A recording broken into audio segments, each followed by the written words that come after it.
put some respect on it. Bitch, I'm on my mama's side. When you say my name, put some respect on it. I ain't playing with y'all, put some respect on it. And I ain't gonna say it, and I ain't gonna say it no more. Listen, now I could've pulled up, put some respect on it, but that ain't. Oh shit, I'm not even on this bitch. First of all, I don't like this whole big round thing, so give me a moment. Let me just go to settings real quick. Cause why I feel like my face is all in the camera, even though it's not, but this big black thing, I don't like it. See, I like more of the crop version. So what I'm gonna do, let me go to layout, let me crop this layout.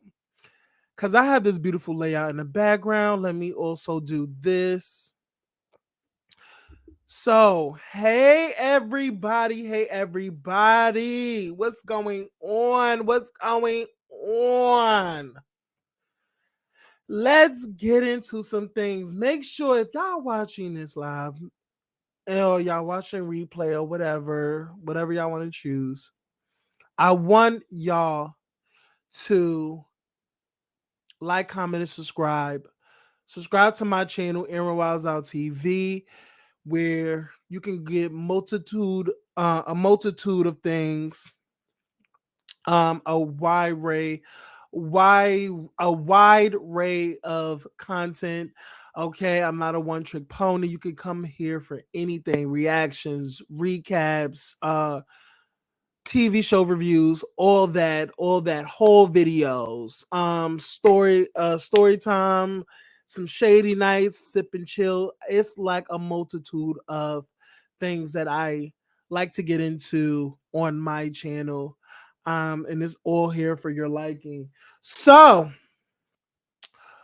without further ado, and also follow me on all my social medias. Okay, I am on YouTube, I am on IG, and I definitely on TikTok. I'm trying to get back into my TikTok bag.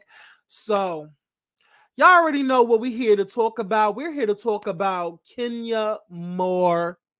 We are here to talk about Kenya's Moore interview with the Carlos King, the most hated on YouTube.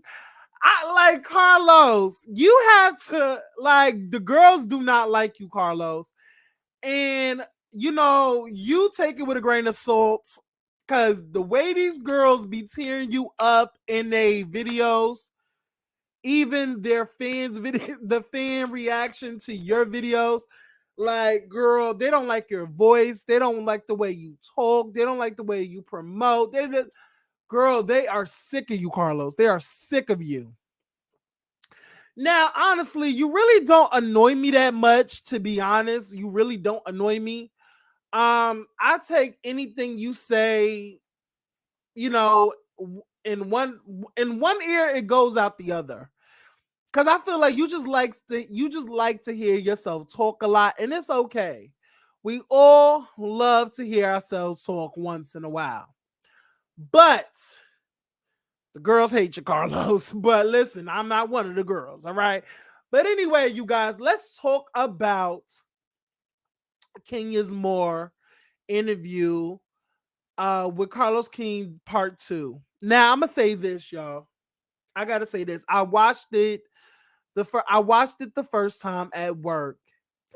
And let me tell y'all something. I think I like this part better than the first part, because I feel like they really keyed and really talked about some stuff. And the thing is, I feel like Kenya Moore has been sitting on ready for a very long time.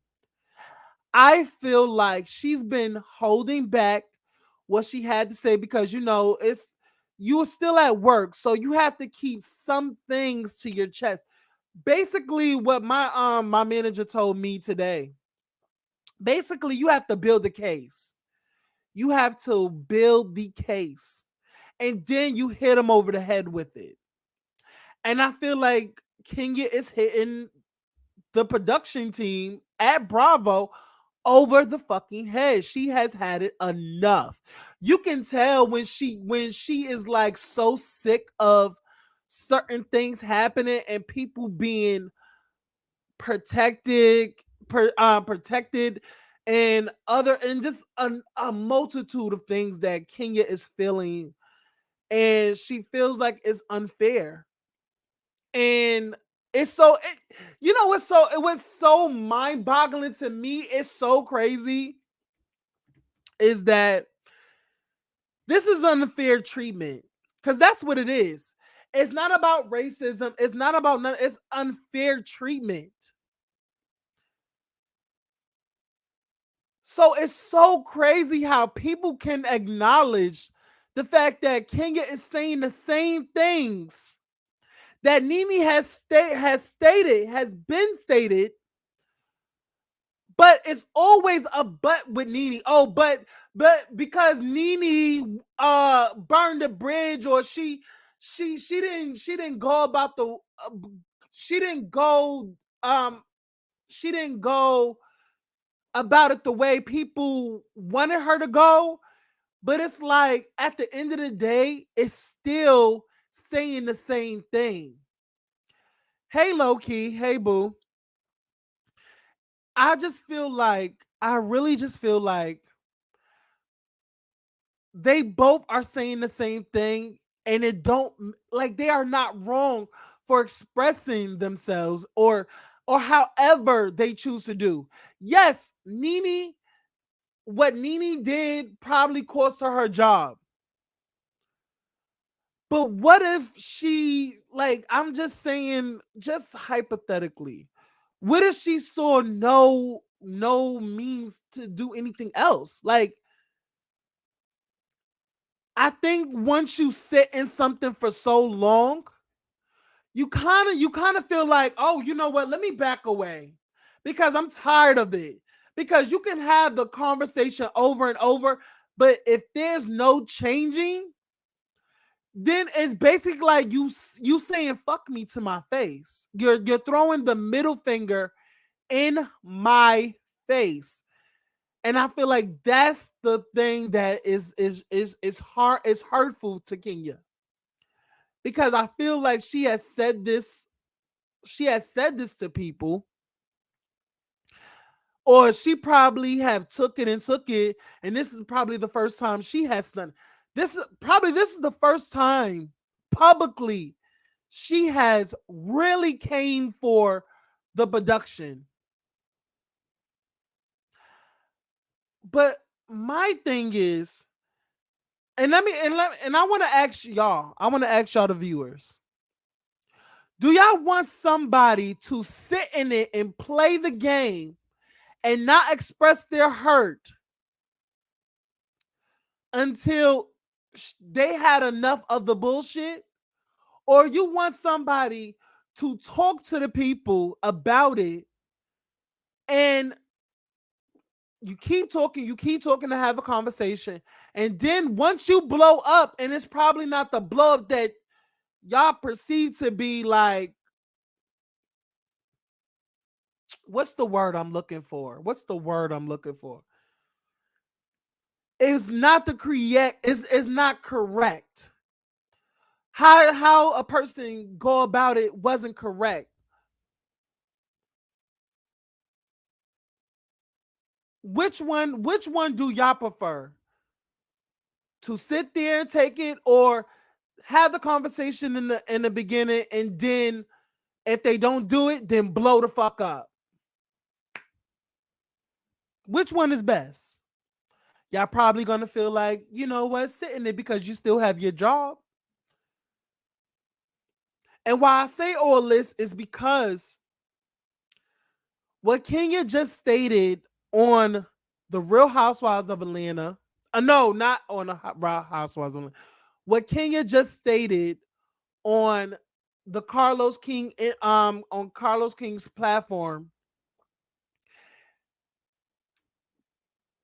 one individual who was an anchor of the show stated this before and was not supported. I think that's sad that we're not supporting. They are not supportive of each other. Let's keep it all the way real. Those girls are not supporting is not supportive of one another. It's so crazy. For for them to come together, they have to go against a white woman. It took a white woman on the franchise for them to come together and actually stick up for what's right instead of coming together, because I feel like it would have been a movement. I feel like it would have been more of a movement then instead of now, because now it's clear division. You can tell that the producers are not seeing it for Real Housewives of Atlanta. You can tell. I've seen it. I've I've watched the clips. I have. First of all, I tried to watch season 13 and couldn't. I watched literally about 3 episodes. Couldn't do it. I tried to watch 14. I could already smell the stench of fakeness. You can feel the fake contrived storylines. So we're gonna get into. I don't want to get into it. Get into the craziness just yet, but we're gonna take a look at it because I'm gonna recap it because I don't want to go too far ahead. So let me share my screen real quick because I feel like we can really go in and talk about some stuff. Give me 1 second, y'all. Give me 1 second. Okay. Oh, wait, hold on. Child. Give me 1 second. Get this together. Okay. There we go. We're gonna do a play by play. Hey, Katiana. Hey, Jose. I hope I said, girl, we are not doing this with you, Miss Carlos. Okay, we're gonna do this. Okay, there we go. We're gonna do that. We're gonna do that. Okay. So let's get into the mix. Um, Okay. there were allegations that you tried to suck Apollo's dick. Honey, allegations. Allegations. Phaedra Parks went on our scene.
Y'all, this internet of mine is really blowing me right now. It is really blowing me. And I cannot. I cannot in my Jocelyn's voice. Okay, let's do it again, child. This. And she said that on our Arsenio Hall. Can you believe that? And it was all made up. I'm like, what? I've never in my life, and I said this to Andy, I said it to anyone who asked me, I have never seen him outside a taping of this show, even randomly in the street, even going to the First of all, what I want to say to this interview, Kenya, said was a lie.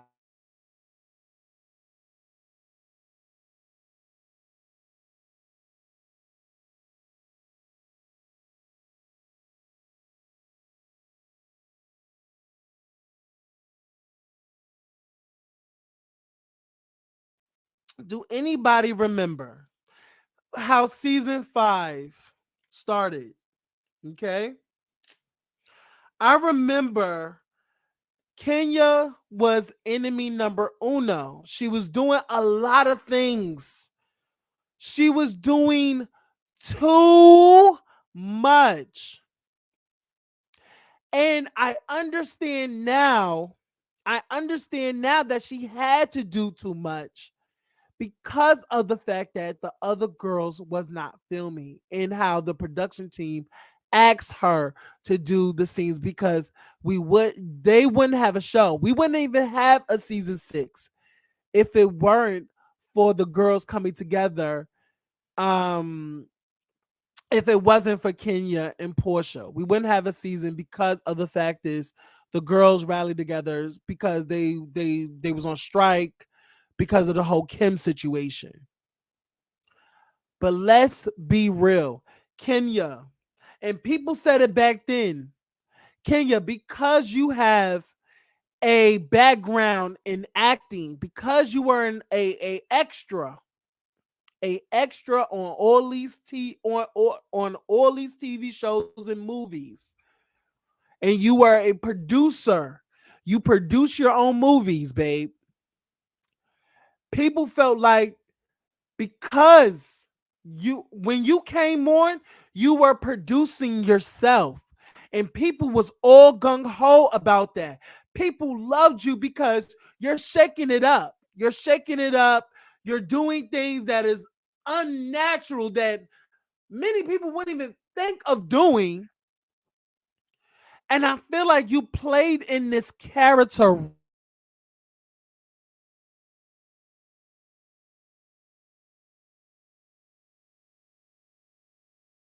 real. We have to be 100% real.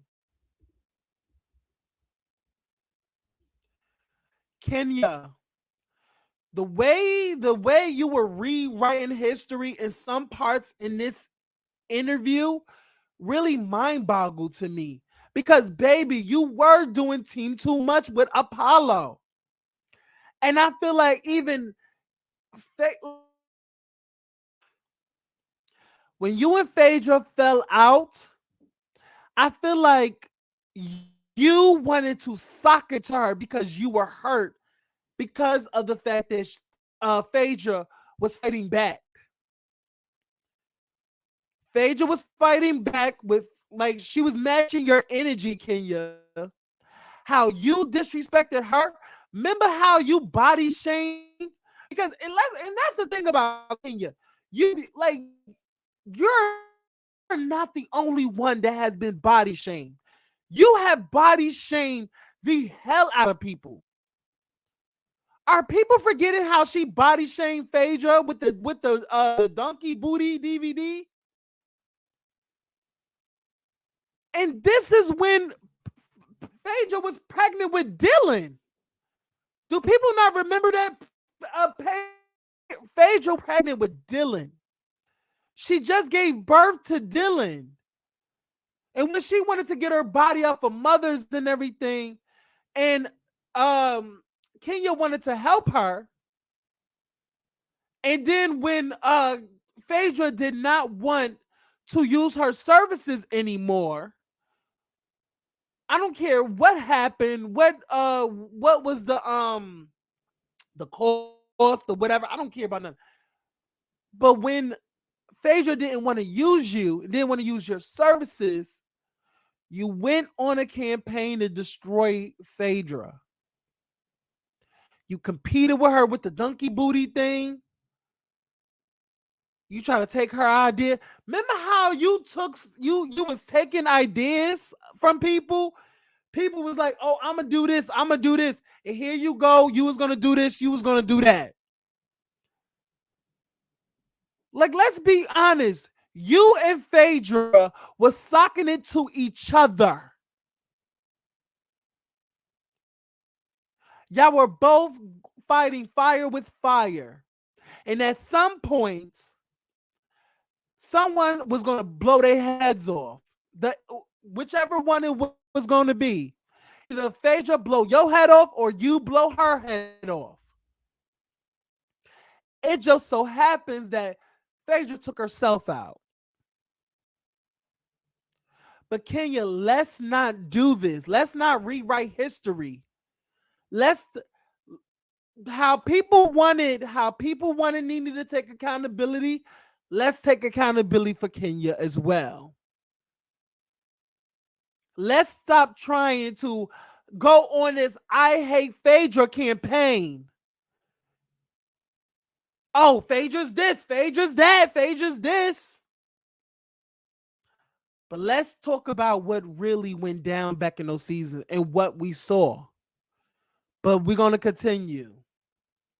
The gas station. No, you never saw Apollo. I have never seen him outside of Real Housewives taping ever, just even randomly, ever. So I'm like, okay, well, tell me. I was pleading with Phaedra. Where? What was the party? No one saw us. What? Wait, I can prove I've been out of town. Give me a date. She would never give me a date. Never tell me where. What was the hotel? Never told me the hotel. Never gave me any information. To me, I knew she was in on it.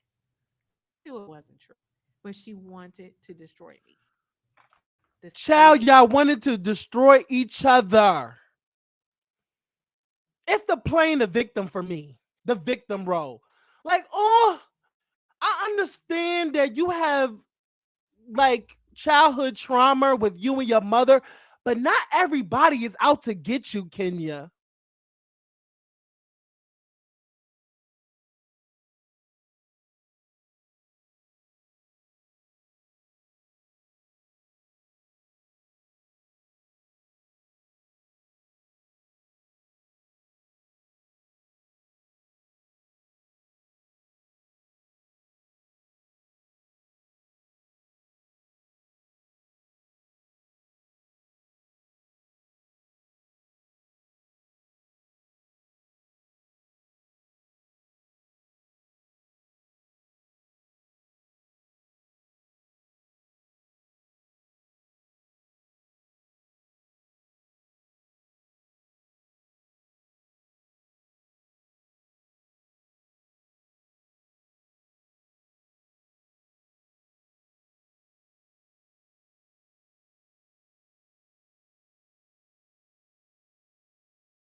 Hey, can y'all hear me?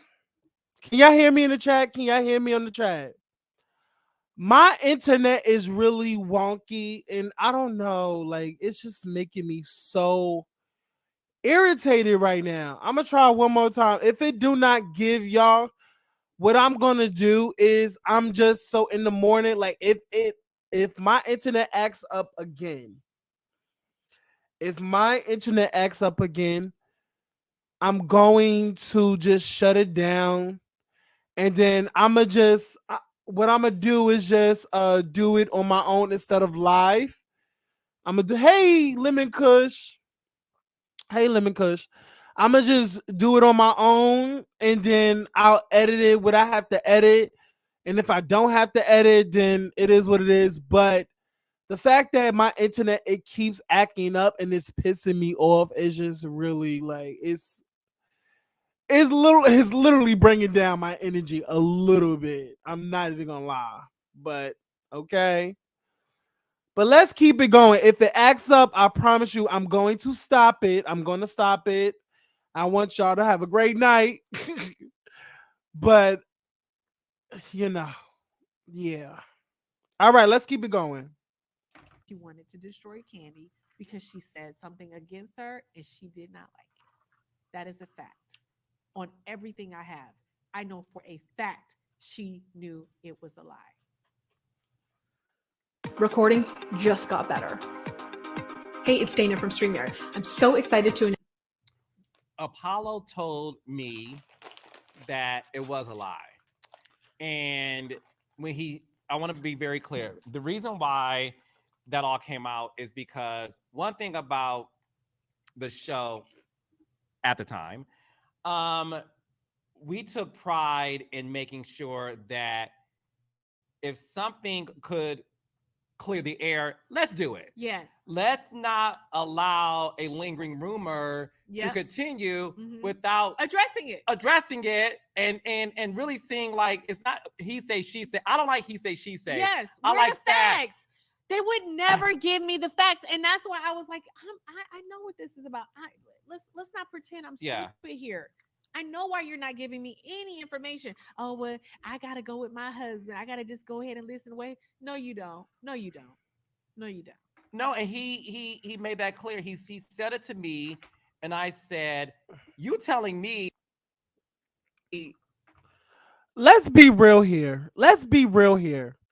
Kenya, you don't like facts either. Okay? You don't like facts either. Y'all remember how they was trying to push this whole thing between Nene and Peter?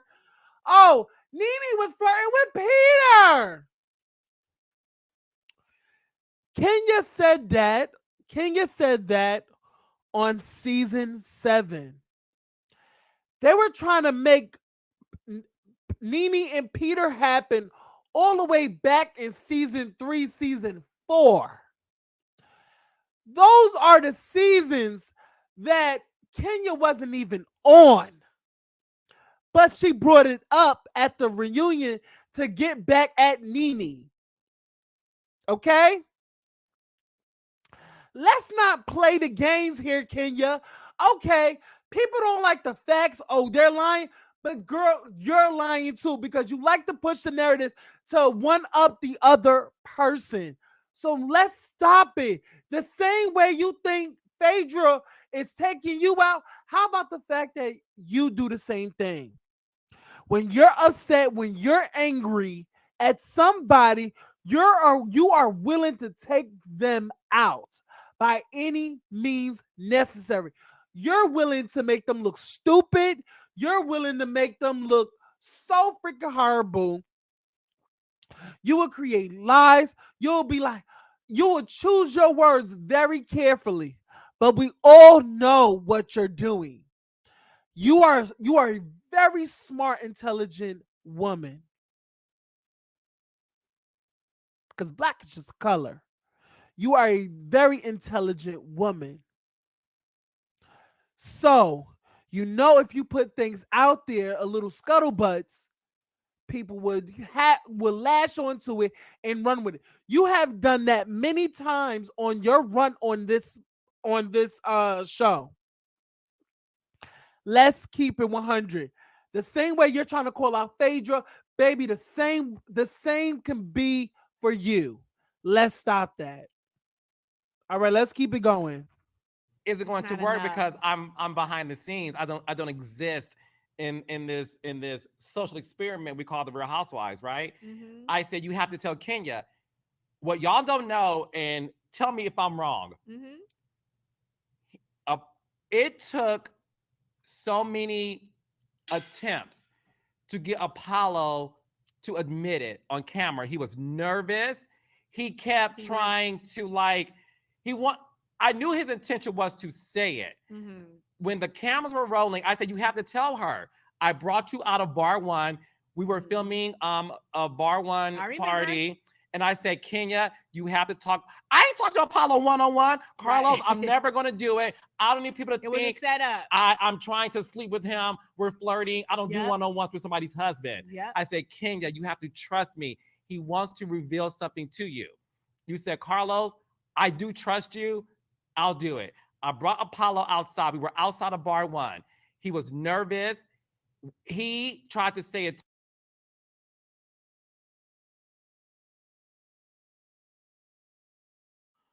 What's so crazy to me? I'm sorry, I'm on mute, you guys, because I'm like chewing chips right now.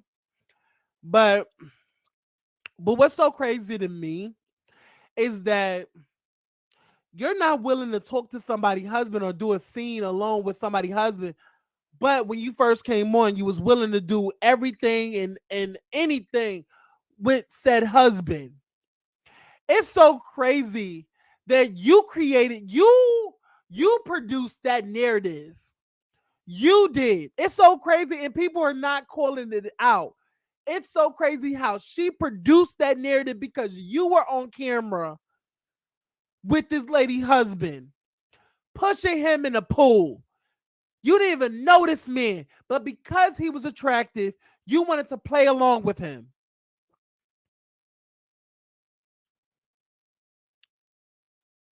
Kenya, you did this. You made the bed. Now lie in it. Yes, it's very hurtful that people are lying on you, and I get that. But we have to take accountability for the part you played in it, for even producing and starting this. You started these rumors by doing these things with Apollo. You did. There were many times where Phaedra told you, stop with my husband. She told you to stop. She didn't like it. She was uncomfortable. There was many scenes with Phaedra. She was very uncomfortable.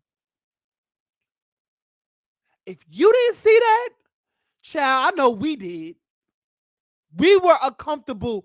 We the viewers, and I'm not talking about it, but we were uncomfortable. There was some uncomfortability about it. Child, even Wendy Williams, when she did her hot topics about the show, remember she used to do it? She was even like puzzled about that. She was like, this never happened on Real Housewives of Atlanta about a woman going and doing things with somebody else's husband. They don't do that. But when you got on the show, you produced that narrative. You created that. Let's not do that. Let's keep it going. 10 times he just kept. And he kept saying, I apologize for. I'm like, what are you apologizing for? I need you to say it. At this point, you have ruined my life. You got everybody out here thinking, and your wife over here on national TV telling everybody, I have offered to suck your dick. You need to say exactly what the truth is. I need to hear you say it. Yeah. Don't give me a blanket apology. I'm sorry for whatever I said or did. No, what did you do? What did you and your wife do? What did you do? Tell me. Say it.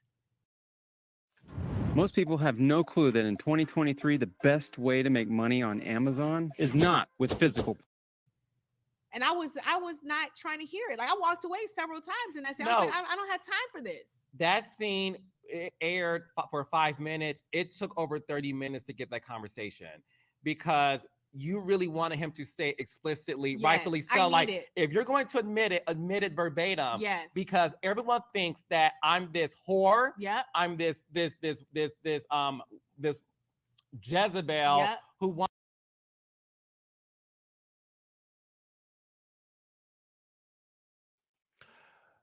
First of all, hey, Escrow. Hey, escrow. I cannot, like, y'all. The sheer like, okay, let me calm down. I cannot stand when someone is not taking accountability. Okay, they lied. But I want somebody to ask Kenya, if you can take back something that you said to somebody, what would you do? What would that be? Let's go for this.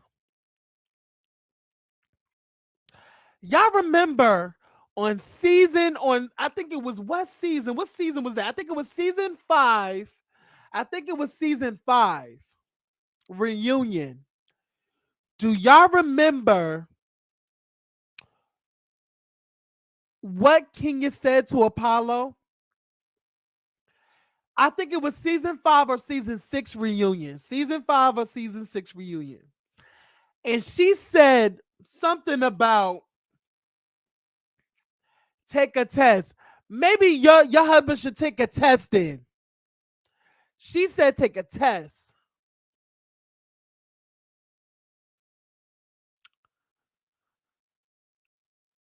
You knew what you were doing Kenya, you know what you were doing by saying that. Do y'all remember how Kenya used to accuse, like, maybe you should take a test? She said those words. She left this one thing up in the air for people to assume what it is. So people were saying that Apollo has the House of Virginia, the AID word, the AIDS word, a couple of transmitted diseases. You have said far more, and you have the nerve to say that you said that Phaedra and Apollo tried to ruin your life. How about the fact you try to ruin their marriage? And honestly, nobody can't ruin their marriage, but you sure did not help it. You sure didn't help it. Listen, hurt people hurt people. You tried to hurt Phaedra.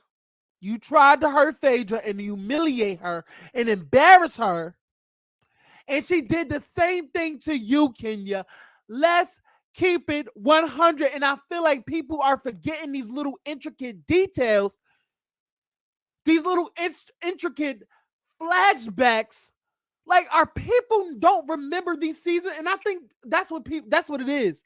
People do not remember remember what happened in previous seasons, because it's all the way back in season 5, season 6. They are probably 10. They probably like 10. Yeah, it's 10. It's been 10 years. 10, 15 years. Yeah, 10. Yeah, 10. Yeah, 10 years. It's been 10, 11 years since then. Since those seasons. Because I really feel like I don't know which one. But Kenya, you have done some things too, mama. It's not just how evil Phaedra is. You have to take some accountability and really be honest with yourself. Y'all was trying to take each other out. You try to embarrass her. She tried to embarrass you. It was a tit for tat situation. Let's keep it 1,000. She didn't just seek you out and be like, she tried to make it seem like Phaedra went after her when she was on the show. They were actually cool until the Apollo situation. They were cool. They were cool. They were cool until that Apollo situation. Until the donkey video, they were cool. But when they fell out after that donkey video, it was hell to pay because they was trying to take each other out. They were doing a tit for tat situation. Kenya, again, you are not innocent, mama. Let's keep it moving.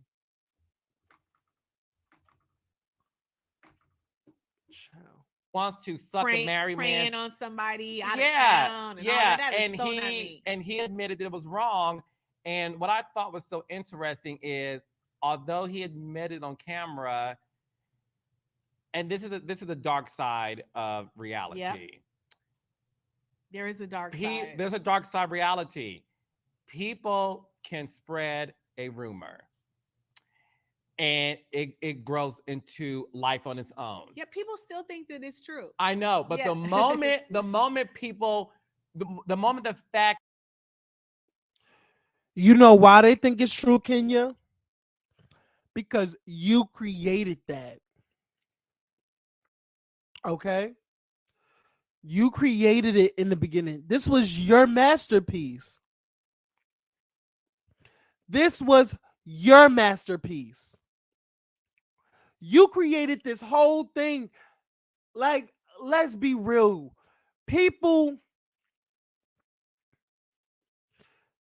was all gung-ho for Kenya producing herself and producing these scenes or whatever. You did this because you produced it. You were the one on camera flirting with this man, which was a no-no. You should have never did that in the first place. You gave like, girl, you did this to yourself. That's why a lot of people was disappointed in you, because this wasn't the Kenya that they grew to love. People loved you in all of these other TV shows that you acted in. You really didn't act in them. You just had a few lines. Just being honest, you just had a few lines. Nigel, you ain't danced with me all night. Mr. Bo, like, you had a few lines, girl. You're a producer. And people was all gung-ho for you being a producer, so you produced. And look where has it got you. Look where it has got you. People saying you're this, saying you're that.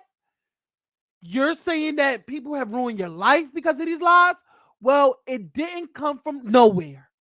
It came from you wanting to produce, and look where you're at now. You're crying. Stop it, Kenya, and man up. facts are issued and the rumor should be dispelled because the facts are issued, people said, now that was a lie. The truth doesn't grow as fast as the lie. Never. You were vindicated. Mhm. Nobody Vindicated. picked that up. Nobody cares. People think I told someone to spread a rumor. I was vindicated in a book through everybody. It still will chase me for the rest of my life, Yes. unfortunately. Period, And low it's key. interesting that it all leads down to one road. I'm sorry, I do not believe a lot of Kenya. Kenya was evil and nasty as hell in the beginning. She literally was exactly what she described Courtney to be. Period. And now you hate Courtney. We thought it was true because you were flying with that man in Colton Fine. You were shooting with a married woman. Yeah. That part. Let's keep it going. Yep. But going back to, And then later, to add insult to injury, in subsequent seasons, the same party said, well, she paid Apollo to lie. Oh, remember, yes, remember it was two housewives, and they were like, well, she must have paid him to help clean up her reputation or something. Yeah. No, but that was the goal from you from the beginning, is to ruin my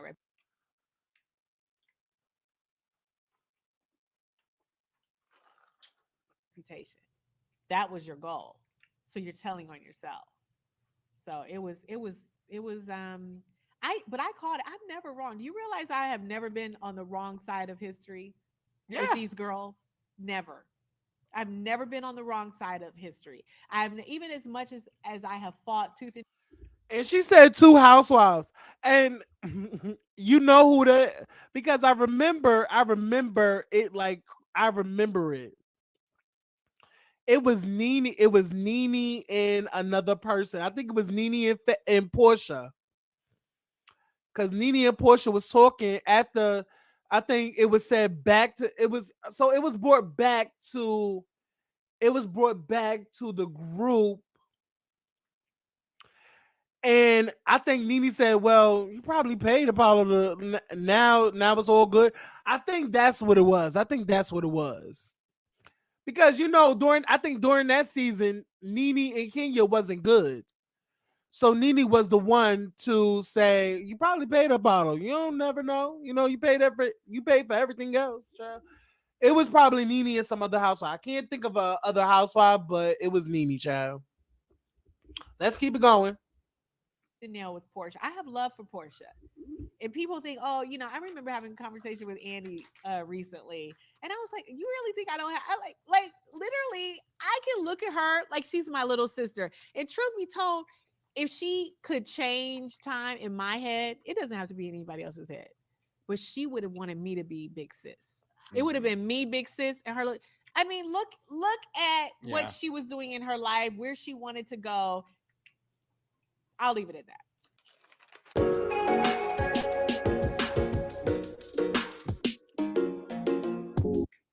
No, I definitely think that there is this mutual respect that you two have for each other. Yes.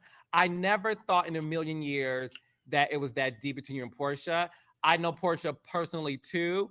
Mhm. I know that Portia, when she came on the show, people got to understand you're growing into the woman you are now. Yes.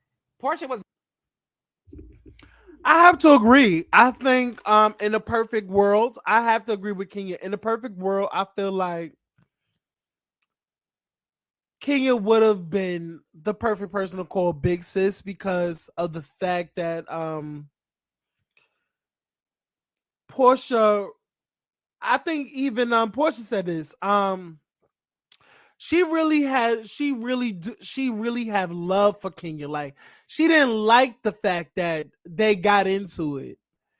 Portia has done interviews stating that they like she in her heart of hearts she didn't know why that they didn't get along or they didn't mesh well. I think it's because they're both beautiful. And I feel like at the time, Portia was this dim-witted person. She showcased to us. She showcased herself to be less than smart. And I feel like what Kenya just said that she likes smart, pretty girls. And with Portia, I feel like in the beginning, I don't think Kenya respected Portia. I truly feel like she didn't respect the fact that she was airheaded. She in Kenya's mind that Portia was very less than smart. But Portia was the one with the husband, even though she got divorced. It was what it was. Um I really do feel like in a perfect world, I have to agree with Kenya, but in a perfect world, it would be them two going, going on trips and doing things together because when they became friends, I feel like it was so amazing for Kenya and Portia to be pregnant together because this is what both of them wanted. I feel like both of them wanted a marriage and kids. And it's really crazy how they became pregnant at the same time. And we're going to get into that because they said it in this interview. was married to a man that obviously appeared to be very controlling. Yes. And she was navigating through what that life was like. I can state for a fact, Portia, truthfully, does not have an issue with you. No, I know that. But the fans think that it's this like you're jealous of her, you hate her. You know. Of who? Which one? Because Yeah. they've said it to Right, her, right, they've right. said it to me. They don't know what the relationship. It's like really having a little sister. You're going to be in love one day and out of love another day. You're gonna fight one day and you're gonna not fight another day. And listen, You know what? And I like that. I like how she phrased that, because the same way she thinks that way about Portia. Is it just me? Is that I feel like the same could be said for Nene and Candy, because it was always this clear bumping of the heads with Nene and Candy. And I never liked how the fans would really go after Nene and say that, oh, Nene is jealous. Nene is jealous and envious of Candy. I don't like that. Honestly, the fans will fuck up anything, and that's how I feel. And then internally, I feel like these women would literally look at these comments saying that these women are jealous of them, and grab a hold to it for dear life and be like, you're jealous of me, you're this, you're that. And it's like, no. I really, in my heart of hearts, feel like these women are not jealous of nobody. They're not jealous of each other. They just have a clear, they just cannot connect for some reason and cannot stay on a even road or an even lane. For some reason, somebody's either going to get offended or they do something that the other person don't like. It's a multitude of things, but I always hated when the fans would go straight to Nene is jealous, Kenya is jealous, Portia is jealous of Portia is jealous of Kenya. Kenya is jealous of Portia's good looks.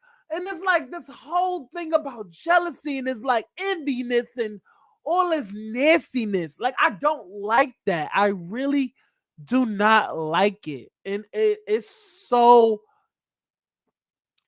childish and it's so elementary, in my opinion. But let's keep it going. it's a very interesting dynamic. But I think the key word is two things I have to say about Portia. I have never said she was a bad person. I think she's made some bad decisions. We all have, right?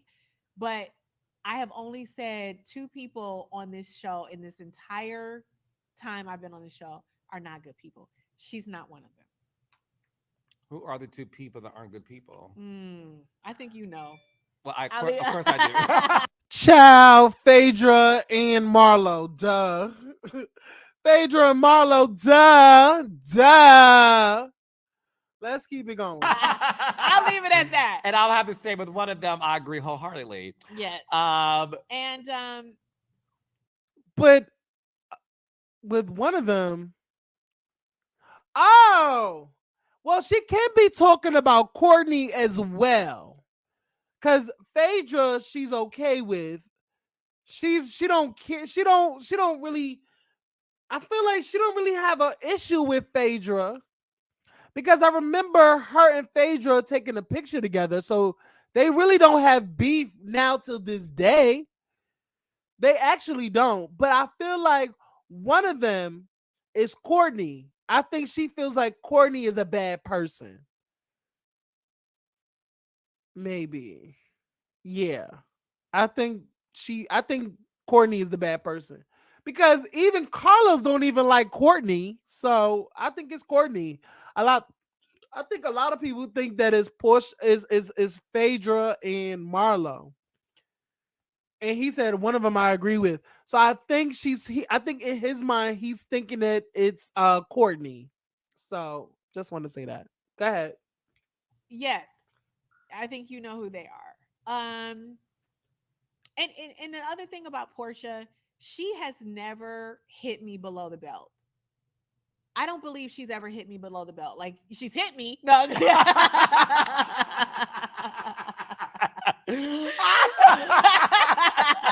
Child, that she did, child. She had to show you what's what, child.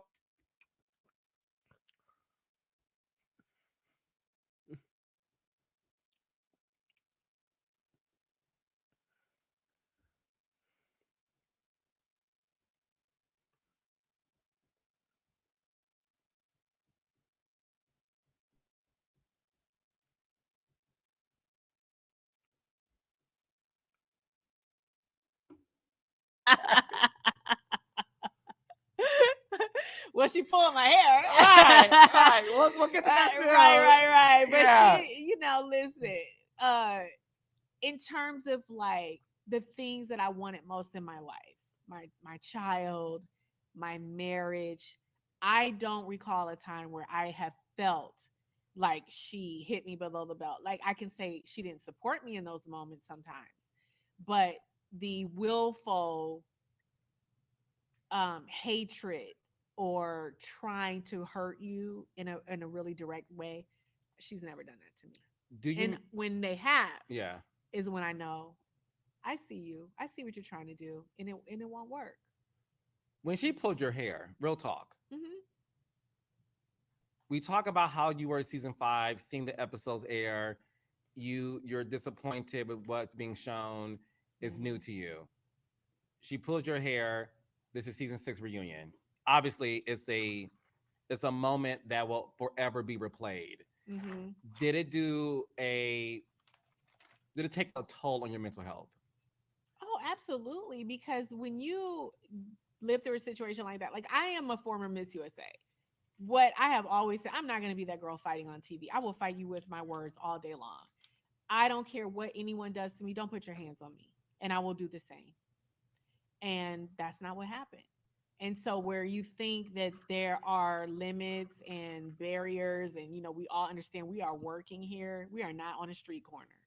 This is a professional environment where you should feel safe to say, air, do whatever you feel, especially in a reunion situation.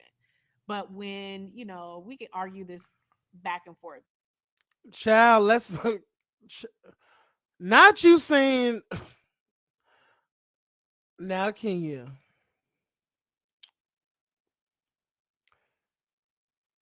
Let's go back to what she just said. It's okay to argue. You're free to say whatever you need to.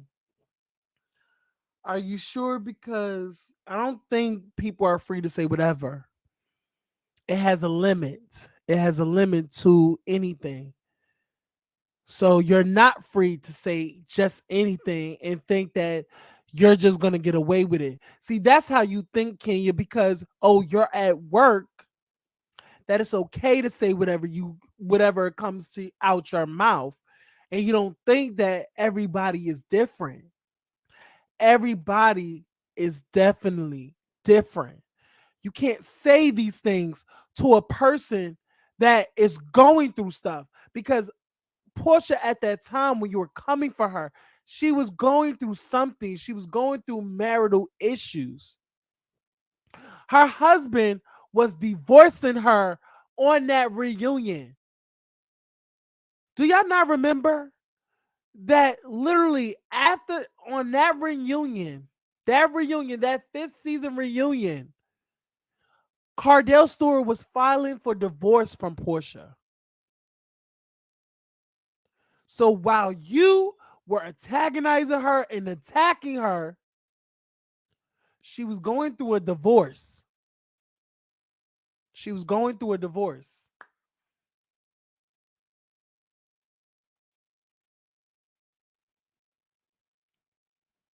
Yeah. Mm-hmm. She was going through a divorce. He was attacking her. That's not something you want to push, because they're liable to do anything. Okay? But when you think that's how everyone else thinks, but that isn't how everyone else thinks. This is a new era in life. You ask somebody maybe over 40, they're going to say, Absolutely not. You have someone under 40, yeah, I put my hands on that person too if they had something in my face or whatever. It was polarizing. And for me, I never saw it being polarizing. I always saw it being one way, and that is you never put your hands on someone. Brave provides the best privacy by default of any browser while keeping you more secure from hackers. And because Brave doesn't harvest your data, What happened to you after you left the reunion? And it had to deal with the reality of it being played constantly. Mm-hmm. People are making jokes of it. It's a meme. Mm-hmm. Um, you always prided yourself on being, like you said, a beauty queen. You're a wordsmith. I can read you. Let's fight with our Mm-hmm. words. Mm-hmm. Um, One time you shared a story with me how you are sometimes afraid to have dinner or lunch in outdoor restaurants Mm-hmm. because you never knew when somebody walked by you and tried to mimic what happened, tried to pull your Mimic hair. or yeah, or think, they think it's funny. Yeah. So these young kids, they think those things are funny. Like you see now, people are going by snatch people's wigs off of their head like it's funny. And that can be extremely traumatizing for some people. So for me, I was definitely in that state where I was paranoid. I didn't feel comfortable being out by myself, which I always go out by myself. You see me usually in Atlanta, I'm by myself. I'm confident. I'm gonna do whatever I want to do. If I want to have a drink by myself or dinner or whatever, I don't worry about what other people think. um, so when that happened, I just remember being in New York one time and I was outside and I remember some little young girls going by and they were yelling some stuff or, like taunting me. And I was just thinking, oh, these bitches are going to try me now. You know, they're going to try me because they think I'm a punk. And we know I'm far from a punk. I just don't want to be that girl fighting on TV. I don't want to be a part of the bad girls club or, oh, I just don't want to be seen like that. I didn't want to be seen like that. And now, It's so crazy is that you didn't want to be seen like that, but your constant taunting. See, that's the thing about Kenya. Every reaction, every action, and that's the correct verbiage. I'm sorry. Every action causes a reaction. So just because you think you're fighting with your words, I think people have told you in school that words do hurt. And you don't even know what the next person is going through. They probably don't want to hear you over the freaking blowhorn yelling at them saying, you dumb hoe, you this, you slept from the night, like all these other things that you have said to Portia. And the thing is, we're not getting off what Portia said. Y'all both was doing it. But the mere fact that you want people to have grace for you, but you don't have grace for others. You keep attacking and you keep attacking. And Portia was going through something so traumatic. So something that she probably hasn't even dealt with before. She was trying to save her marriage. That's what she was trying to do. And here you go. She did not need the constant taunting, belittling, and everything that you was doing at that time. You literally was belittling her. You attacked that girl's IQ. You did everything. Her sexuality, the way she appears. You did that. And now you want somebody to have grace for you because, oh, now after she snatches you, you now like you fear for your safety. You cannot have it both ways, Kenya. I feel like, I remember my dad. saying crazy stuff to me when that happened too. Um, so yeah, it was a bad moment, I think, for us both. Mhm. And unfortunately, we can't erase it, but I think I learned from that. I learned what some people's limitations are. I learned that everyone doesn't have um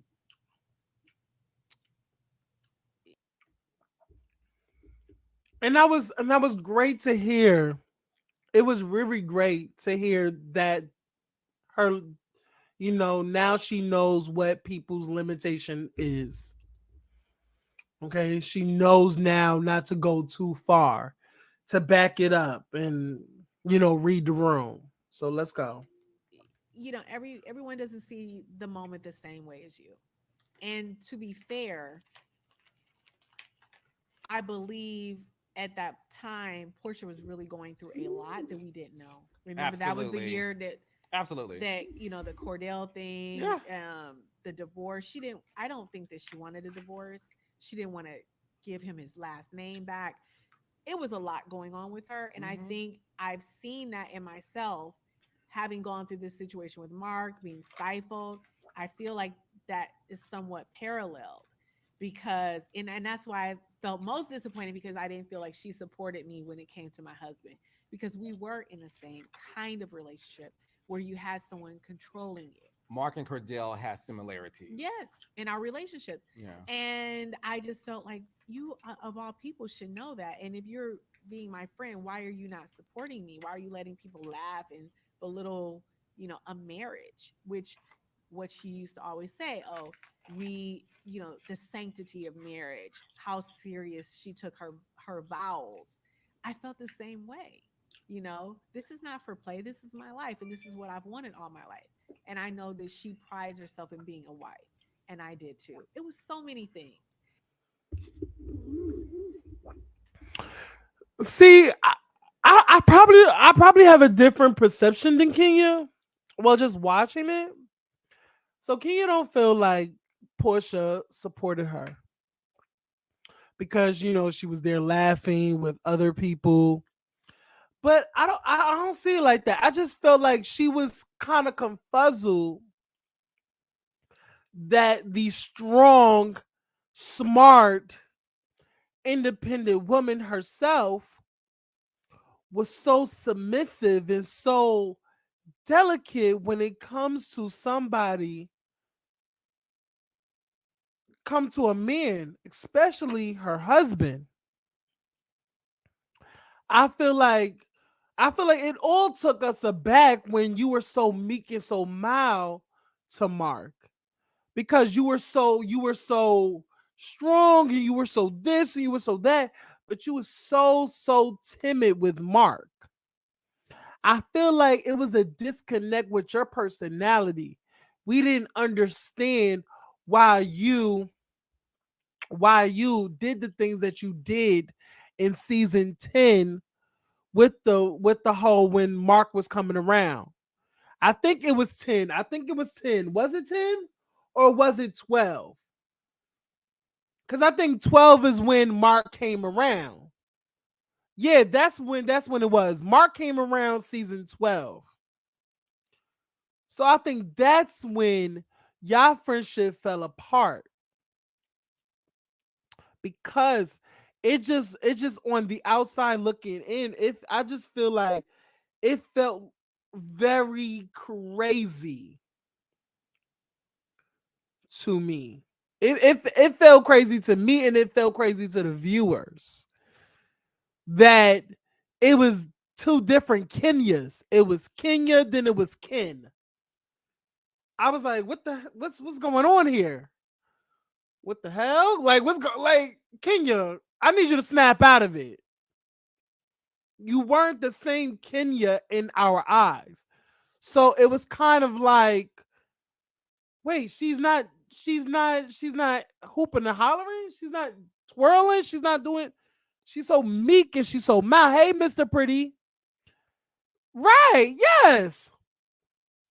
It was a clear disconnect, Kenya, that you were a totally different person with the girls than when you were with Mark, when Mark was around. So I think people was like, what? Because all them other people, your boyfriends and stuff, you were still acting out. But as soon as you get a ring on your finger, you act different. You didn't want Mark to know the old Kenya. Which I feel like Mark, even now doing his own reality show, I bet you Mark watched a couple of those earlier seasons of You, Kenya, and was like, oh wow, she's like this, she's really like this. Girl, you married a clout chaser. Like, what I really want to know is, did you actually really know Mark? Like, it really paints the question, did you actually really get to meet him? Like, do you actually know who he is? The fact that you never met his parents says you really don't know this man. But that's besides the point. Yeah, she had all the smoke for the girls, but allowed that man to talk to and treat her any kind of way. Yes. It was a clear disconnect. How you gonna go for the girls and you not? It's just so, yeah, like, girl, you didn't no pushback towards your husband, even behind the scenes. If you didn't want to talk to your husband in front of the camera or whatever, you didn't want to make him look a certain type of way, you could have had this behind the scenes. But I feel like you didn't. This is really who you are. You are a master of disguise, Kenya. I feel like there are multiple personalities within you. And I feel like it started with your mother not accepting you as her daughter. I feel like you built some characters in your head because of the fact that you were her only daughter. You were the only child. I feel like you built these characters up in your head and you wanted to play with them all. You was like, you're gonna have a person that gets aggressive and talk to. Then you have a person that's meek and mild. I feel like over the years you have built characters for yourself, and that's why you took a direction in acting and producing. I feel like that's a accurate assumption to me. But let's keep it going. And I wasn't supported by her in that moment. And it was really, truly disappointing because we had come together because of our children. Again, having kids at the same, we were pregnant at the same damn time. Can you believe it? I thought that was so beautiful. That's the reason why. Listen, the reason why I thought that was so beautiful when they was pregnant at the very same time. I thought that was so pretty. I thought that was so cute. I felt like their friendship and what they were on the show came full circle for the both of them. The fact that they got to hold their baby girls together in a scene, I felt like it was I felt like the stars aligned for both of them because the both of them wanted kids so bad and a marriage so bad. I think I think the viewers can really honestly agree with me that seeing Kenya and seeing Portia holding their little girls in their arm was something to be seen. And I feel like I don't know if it was just myself, but I feel like we all cried for them. I feel like they were like, wow, we're so proud of them. I feel like as viewers, we were so happy to see that because they have been going back and forth and have this turmoil relationship, this very relationship that blew up in front of their eyes as well as ours, to come full circle and to literally share and bask in such love and enjoyment and just seeing them with their baby girls is just amazing. It was teary eyed to see, and I go back to that moment and I was just like, wow, that was beautiful. But let's keep it going. Forever stand for you and Portia She acts like an alpha woman, but then wants to play beta here and there. Yes, pretty. Yes, pretty himself. is because on the outside looking in, I felt you had two chocolate girls fighting for position. She ain't chocolate. Now, she might be caramel. Okay, all But right, she ain't chocolate okay, now. fine. Come on up. Two black girls. Okay. Two black girls. Two black girls. But Okay. she is not chocolate. Okay. You tried it. Come on, technical. I love you two so much because Can you relax, girl? Was that even necessary, child? But keep going. you two. I'm gonna get so much hatred for this. You two are the last peach holders You better say it. that Cannot be replaced. can be replaced. And you two, although went through it, it's sort of like when you first meet somebody and y'all hate each other, and then later in life, you two are best friends. Yeah. You know, like one of my really good friends named Tiffany, I could not stomach her. Right. But now I can't live without her. She's my girl. And I Right. feel like you and Portia being pregnant at the same time. I miss the dynamic between you and Portia, because I do feel like you and Portia will have found your way. But unfortunately, you're on a show where you're fighting for position.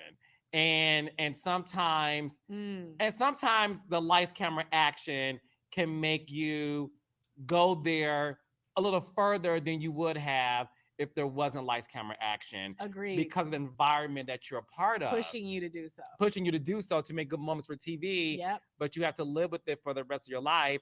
You Yep. and Portia recently followed each other on Instagram. And Well, we had been talking, but I didn't realize I wasn't following Yeah. her. So we had been talking for at least I want to say over a year, maybe.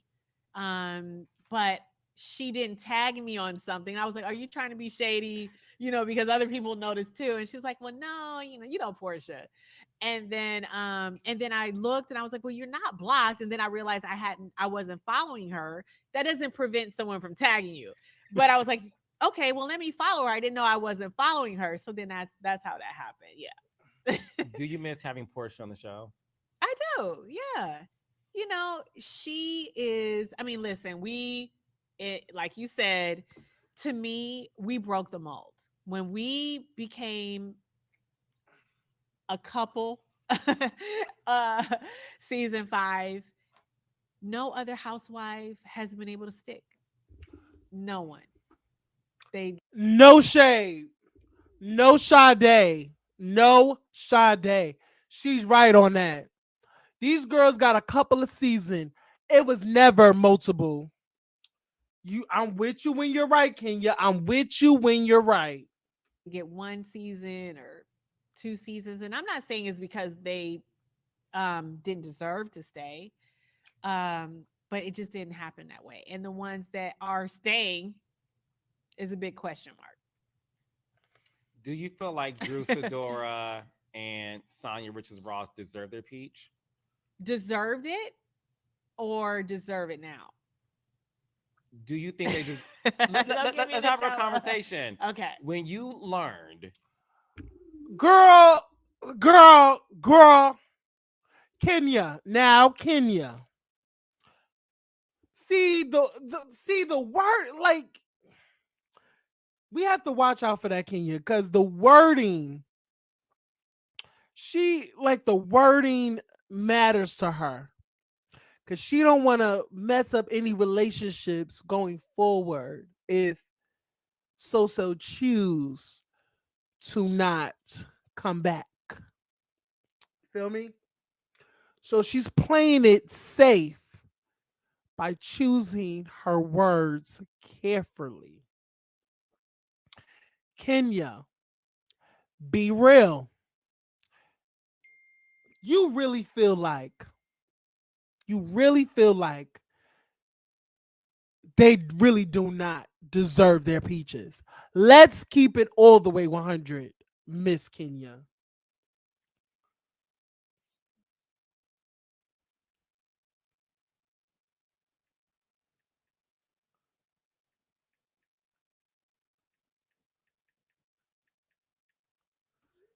But anyway, let's keep it going. That Juicidora. Well, that's the problem right there. We shouldn't, not just me. Again, back to the conversation we had before. It worked when people earned the peach. When it was, not, here you go, sign here, X here, here's your check. You'll meet the girls later. My humble opinion. I'm not an executive. I agree with you. I'm not an executive. And I am one. Okay. I agree with you. I feel like that is Yeah. where you weed out who has the staying power. Do they deserve the peach now? Can I have some more wine? Can I have more wine? Is this communion? Hey, he's literally gonna do it. Go ahead. Can I have some more wine, please? Ask you again. Do you think Juicidora and Sonya Ross deserves their peach right now?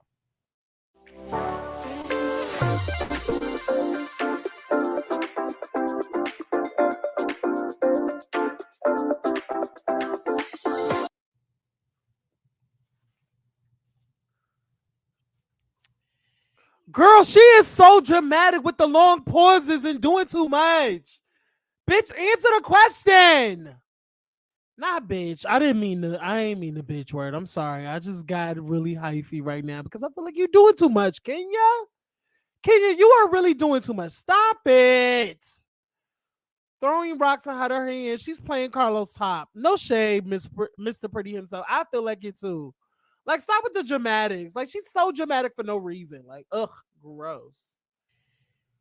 I don't know what deserve. That's a strong word.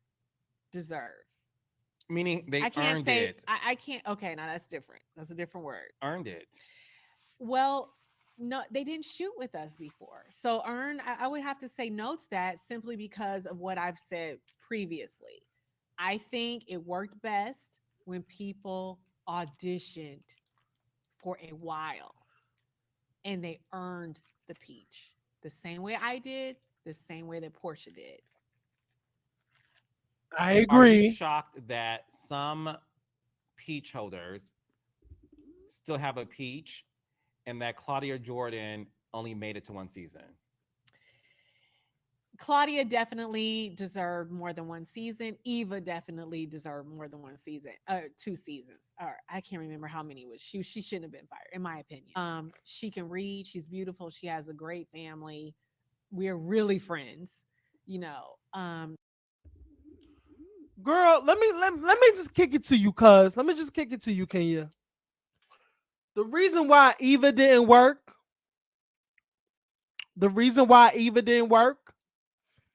is because Eva, she so happens to forget everything that she said. She don't like she has selective amnesia every time she's been confronted about something. And then she lies about it, and then they have to play the cameras back. Eva could not stand in her shit.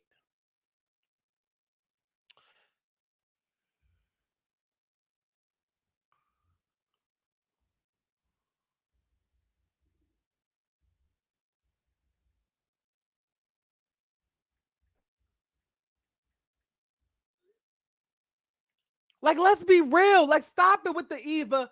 Like, first of all, Claudia, yes, probably should have got another season, but no shade. Let's be real. What Claudia would have, what storyline would Claudia would have been like? What storyline? Like, tell me, what storyline would Claudia have without arguing with Portia and Nene? Because when she came on, that was her storyline. That's how she made it to a peach holder because of her argument with Nene. She made it to a housewife because of her argument with Nene. Let's keep it real here. Claudia is the worst kind of housewife because I feel like she's a fan. She know all the girls' teas because she's a fan. The same fan that you, Kenya, the same thing that you're saying about all the other fans that shouldn't have got peaches. Why do I feel like, oh, I'm sorry. Why do I feel like the same would happen with Claudia? I feel like Claudia wouldn't have showed us nothing different. Claudia is boring if she's not arguing with people. That's how I feel.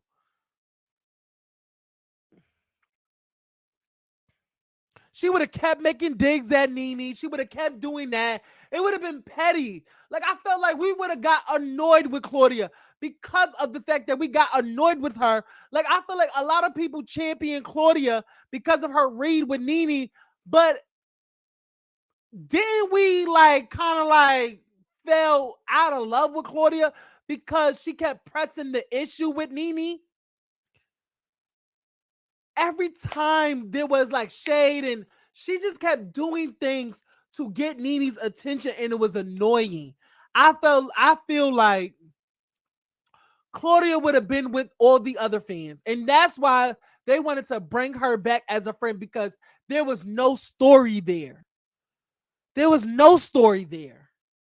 I'm sorry, there was no story there with Claudia. Move on to Eva. The reason why Eva didn't go, because of the fact that she was a fake and a fraud. Like, honestly, y'all, when Eva was announced, was announced to be Housewives, to be on Housewives, I was excited. I was the main one, was like, oh my God, we got Eva the Diva. I was ready for the reads because we all, I'm not speaking for everybody, but those of us who watch America's Top Model, we all saw Eva's season where she read the girls, tear the girls down. She even got reprimanded for being a mean girl because of the fact that she would literally gather these bitches in on in. I literally watched that season back and I felt, when I tell you the way that she gathered, what was the girl, the white girl with the with who was going to be blind or something? I think something, but she read her. She read Ian. She read a lot of these girls. And in this confessional, she read these girls. I was excited for Eva the Diva to come to Real Housewives of Atlanta to show the fuck off. And she did not.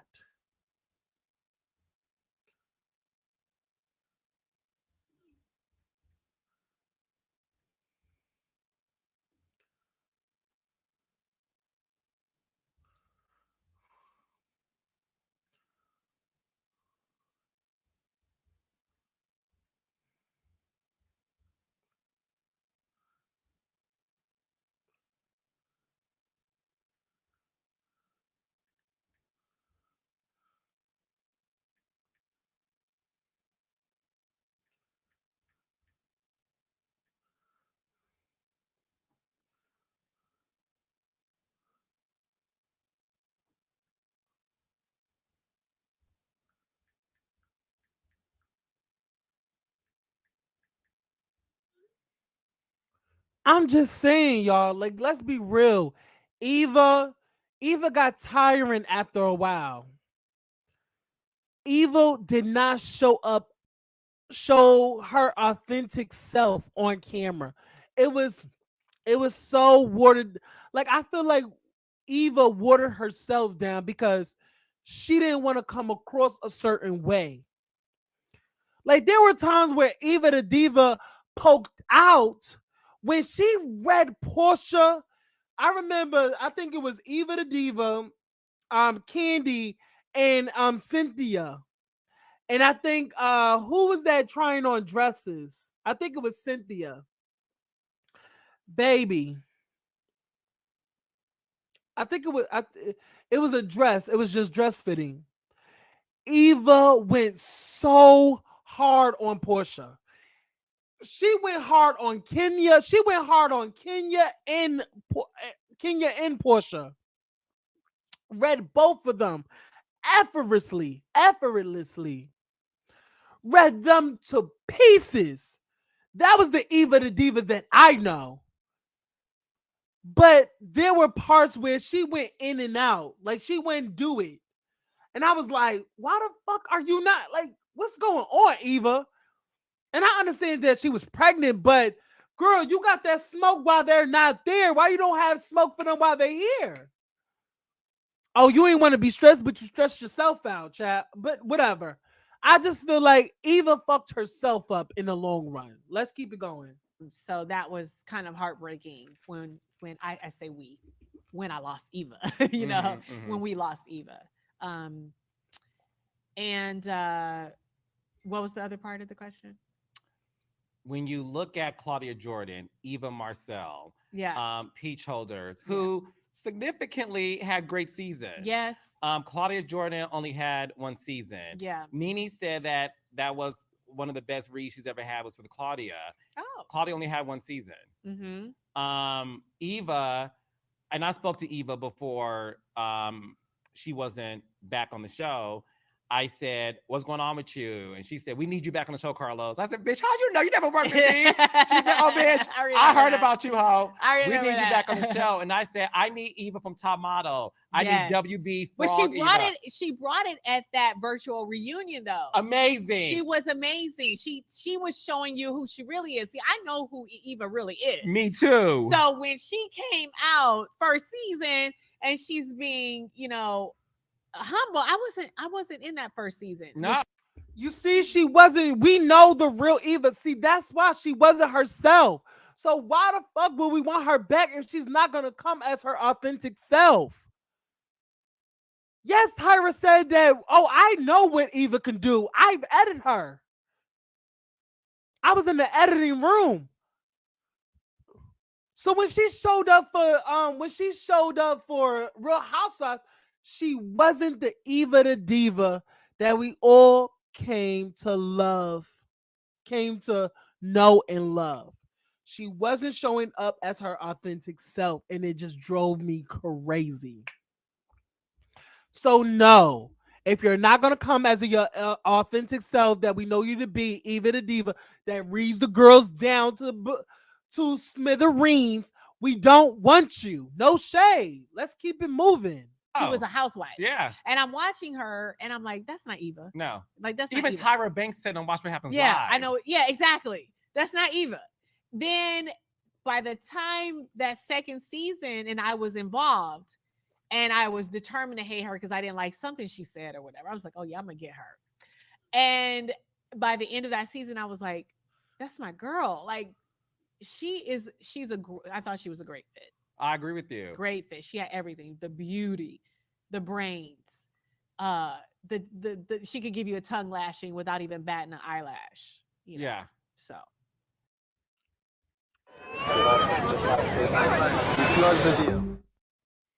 What the fuck ever. Child, what the fuck? Girl, let's go. Skip this. I don't want to hear this.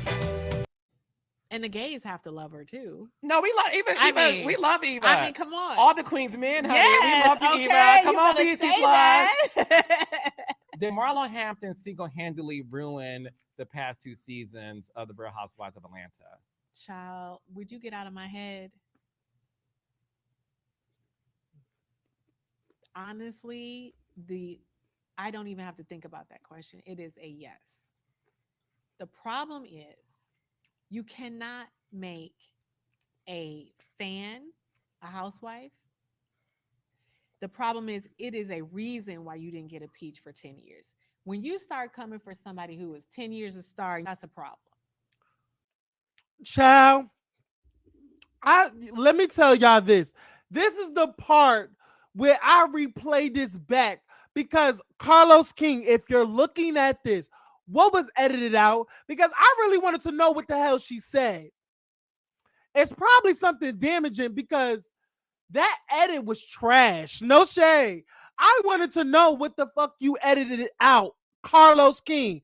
Now, Carlos King, hopefully somebody send this to you. And I want the 5 people in here to know that can y'all please blow Carlos King's DMs up, because I would love to know what was edited out. Ew, he is ugly. Gross. Oh no. I'm gonna block him because he's ugly. I'm sorry, y'all, because child, my Jack is like somebody just sent me something from Jack, child. But anyway, what was edited out? Do y'all see this edit? This was a prompt, like a edit. I want to know what she said. It is a yes. The problem is, Do y'all see that edit? you cannot make Look at this a edit, y'all. fan.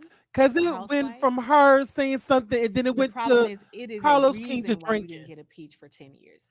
When you Watch the edit, y'all. Watch the edit. start coming for somebody who is 10 years a star, that's a problem. Did y'all see that edit? What did she say to have Carlos King spit out his drink? Can y'all please hit up Carlos King? Because I really want to see that edit. Oh, sorry, y'all. I want to see that edit. Like, Carlos King, you've been bleeping everything else. Why you didn't bleep her saying that?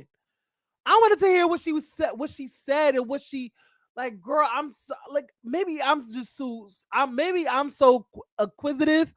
I really want to know what the hell she said, because I can peep a edit, child. I can peep a edit. That was the edit. She said something so off the wall that made him spit out that drink.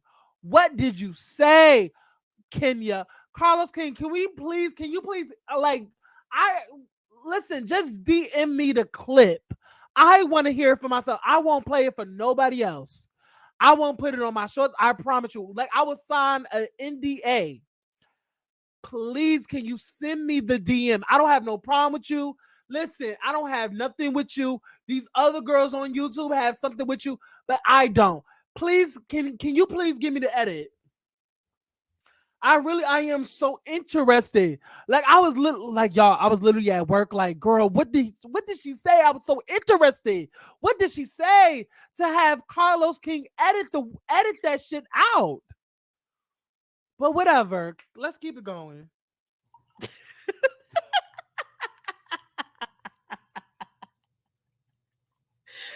That's a problem. Tatiana, don't laugh at me. That is a problem. When your whole existence on Go ahead. see, they don't activate me, Carlos, because I Well, somebody has to activate you because you're not activated on this boring ass season I'm watching. I'm not. This is the worst season I have ever seen in my life. Agreed.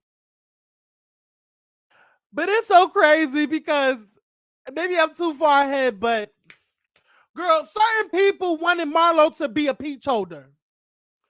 Certain people wanted to advocate for Marlo getting a peach. It was so funny how the very people that advocated for Marlo getting a peach, now Marlo is turning on them. I find it so crazy how it's just really crazy how the only person that spoke out against Marlo having a peach is her own sister. Because Nene was the only person out of the whole entire cast was like, Like she didn't like. I remember Nene in several interviews when Marlo first got a peach.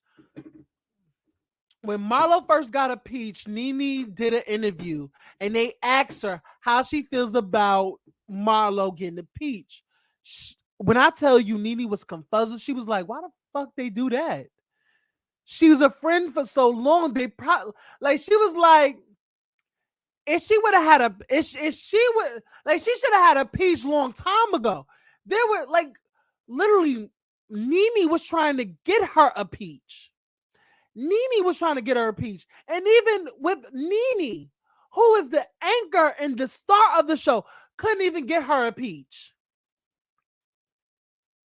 She couldn't even get her a peach because of the fact is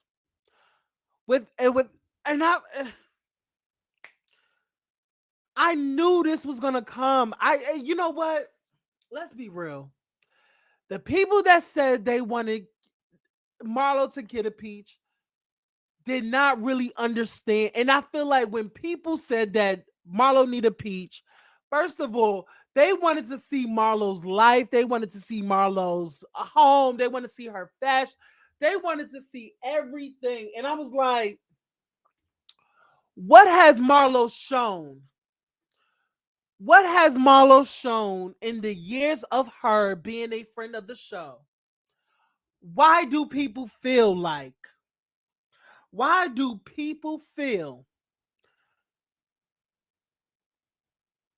Marlo should have got a peach above anything? You know what friend I thought should have got a peach? This one friend in particular that I feel like should have got a peach, and y'all probably gonna gag at this. I still to this day feel like Tanya, I think it's Tanya Smith or something like that. Tanya, the girl that Nene brought on by Nene. Tanya should have got a peach because her house, she showed her wonderful house, her beautiful house. She showed her man that she was in a relationship with. I think now they broken up or something, but that would have been a compelling story of her dating and everything, getting back out there. I really feel like Tanya should have got a peach. I felt like I've been felt like that if any friend of the show would have got a peach, it should have been Tanya, because I feel like Tanya gave way more than what Marlo did, even with her story about the nephews, because I feel like you can't just parade around your nephews for how many other seasons. You can't do that. We have to see something next. We have to the nephews is cool for one season. What next do you have? We haven't seen the sister story. When are we going to see the sister story? When you going to bring your mother? We want to see everything else. This thing with you and Candy, you and Kenya is so far played out.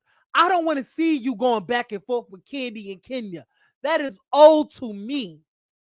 We want to see you do your business. What about Late Archive? See, the thing is, you haven't, like, Marlo is literally the worst thing they could have done. Marlo is the worst person you could have gave a peach to. And I foreseen that. I seen that coming, because why else would they give Marlo a peach? Because they haven't given a peach to Marlo in all these other years.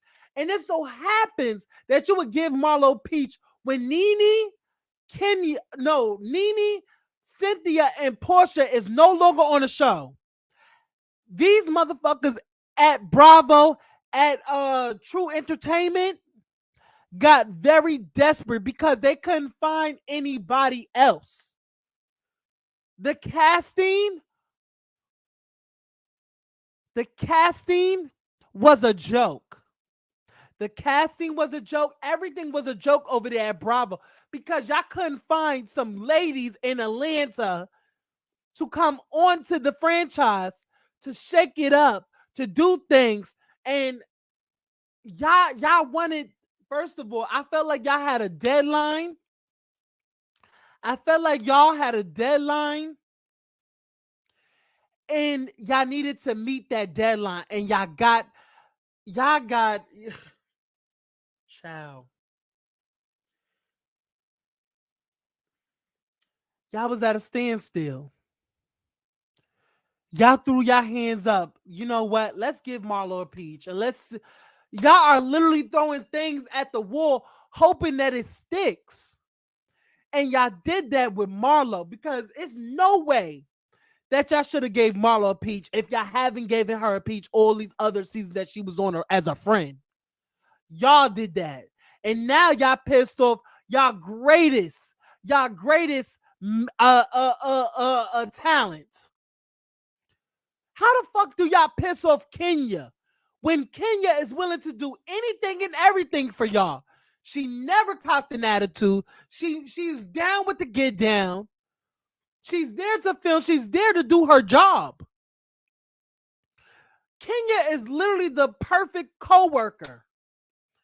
She is literally the best employee ever because she's just down. You ask her something to do, she's going to do it. She's willing to literally get down in the dirt and do anything and everything to get that check, child. And y'all have seen it. And let's not. Casting Marlo from the get-go was in desperation from Bravo and everybody. And I feel like people did not see this. People was so blinded because they love Marlo. They wanted Marlo to be great.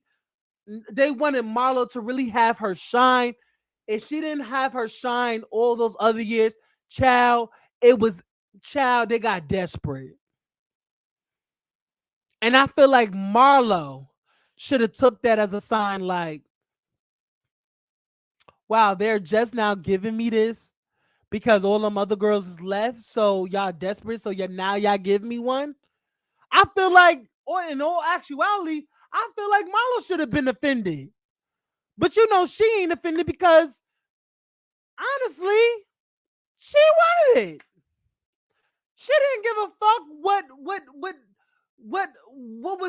was surrounding that or behind it. She didn't give a shit. She just knew that she was going to be a part of the cast. She was going to do the photo shoots. She was going to she was going to have her check. And let me just say this. I don't know if it's just me. I really want to know, has her check risen? That's what I want to know. Did it rise 5,000?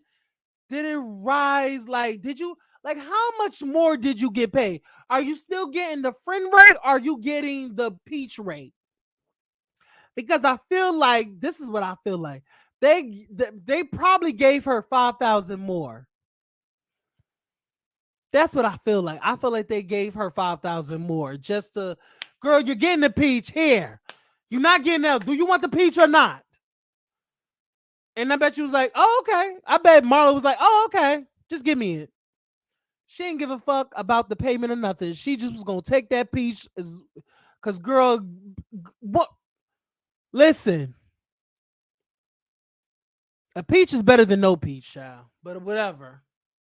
Why is it so bad? Choices. Do you think it's bad? I don't think it's as bad as people try to say it is. Is it the worst that you've been a part of? Yes. Yes. Why? First of all, Kenya, this season, last season, and 13 was trash. And and this is coming from me who didn't even watch the shit. I saw clips of it. Listen, I knew it was bad. And I've always said this. I knew it was bad when Kenya and Sanya got into that little argument in Jamaica of some sorts. And Kenya didn't even, it was so easy for Kenya to flick Senior off like a little bug. She, like, it was so easy to Kenya. Like, Kenya has never had it easy with any other adversary. She don't have adversaries this season. She don't have it in Courtney. She don't have it in Senya. She don't have it in Marlo. Like, I've been said this. Like, Kenya is not activated because she don't have adversaries challenging her. That's when I knew it was bad, because to activate Kenya is to be a great adversary. So when she don't have great adversaries, you're not going to get nothing out of her. See, Candy is a different story. You can really activate her. But Kenya, it's going to take a little work, because a great adversary is going to really pull it out of Kenya. You know, the Nenes, the Phaedras, the Portias.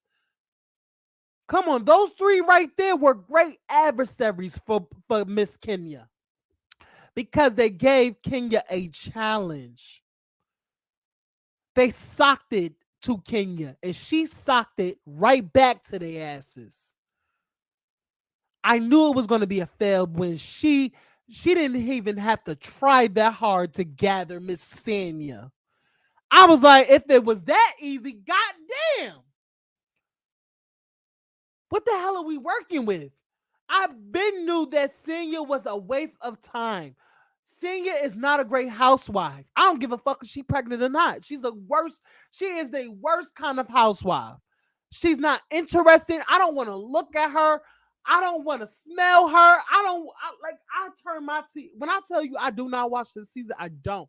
All I see is the clips. I do not turn on my TV and watch Real Housewives of Atlanta. I do not. Because it's so bad. It's not like, ugh. It's just disappointing. Keep going. Choices. Casting choices. Okay. Allowing people, when after I sat through that dreadful interview. No, sorry. After I sat through that dreadful reunion last year, I was like, oh, this is what they're doing. This is what they're doing.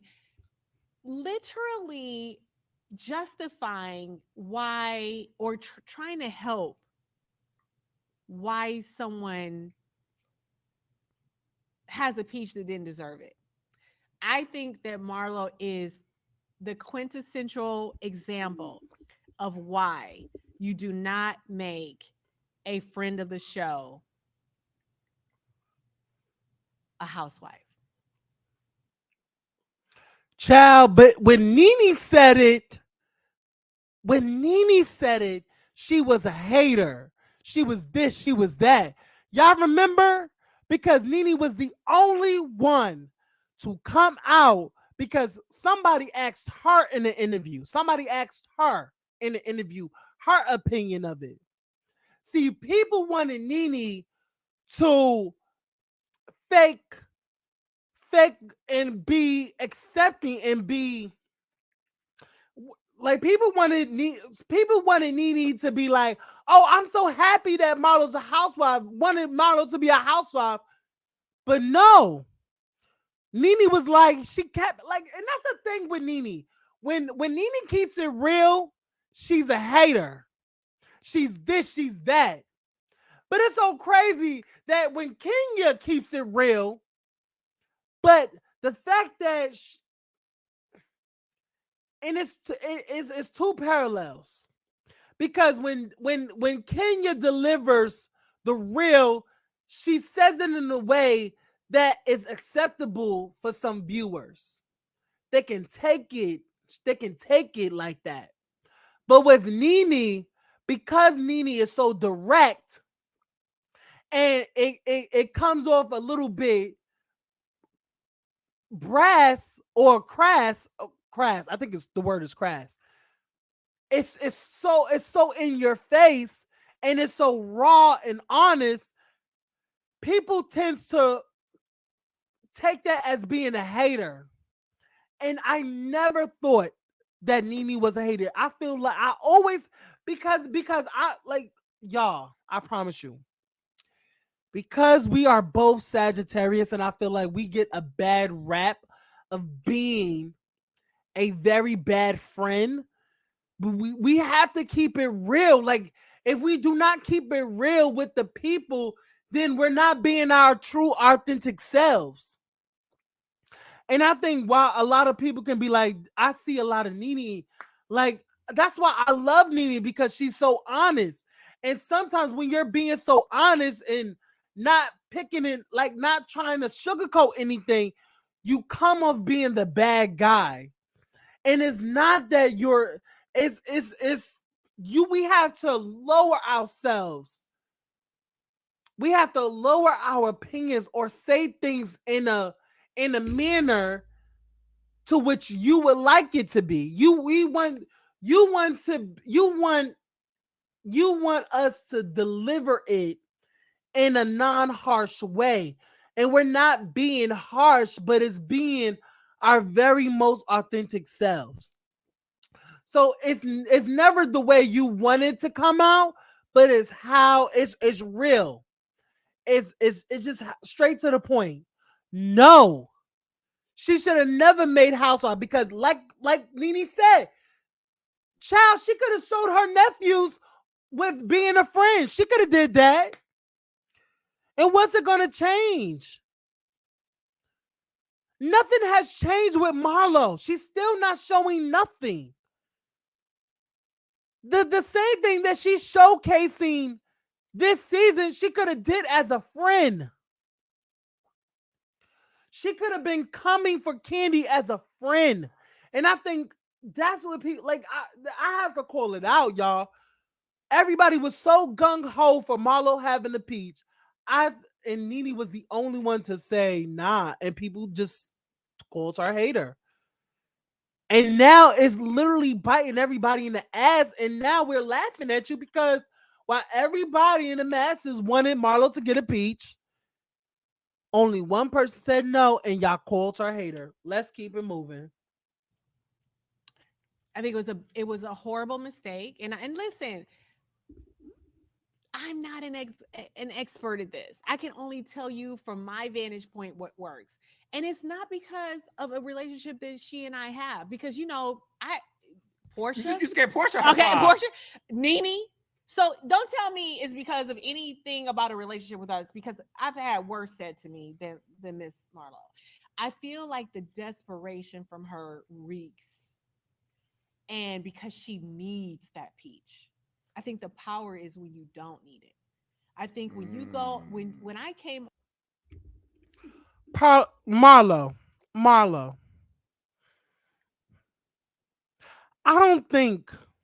I honestly do not think Marlo was desperate for a peach. And I think that's the thing, y'all.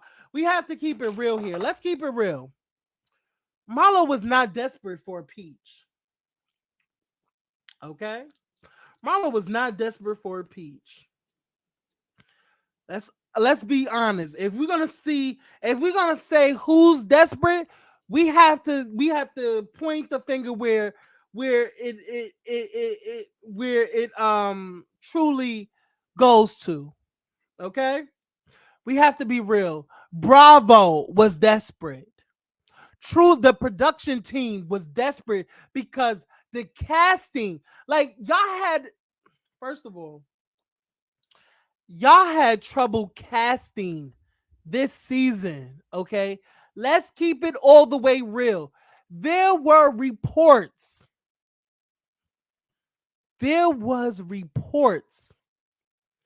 about casting for y'all show. The casting was atrocious. Everybody fell. Literally fell. They couldn't cast nobody.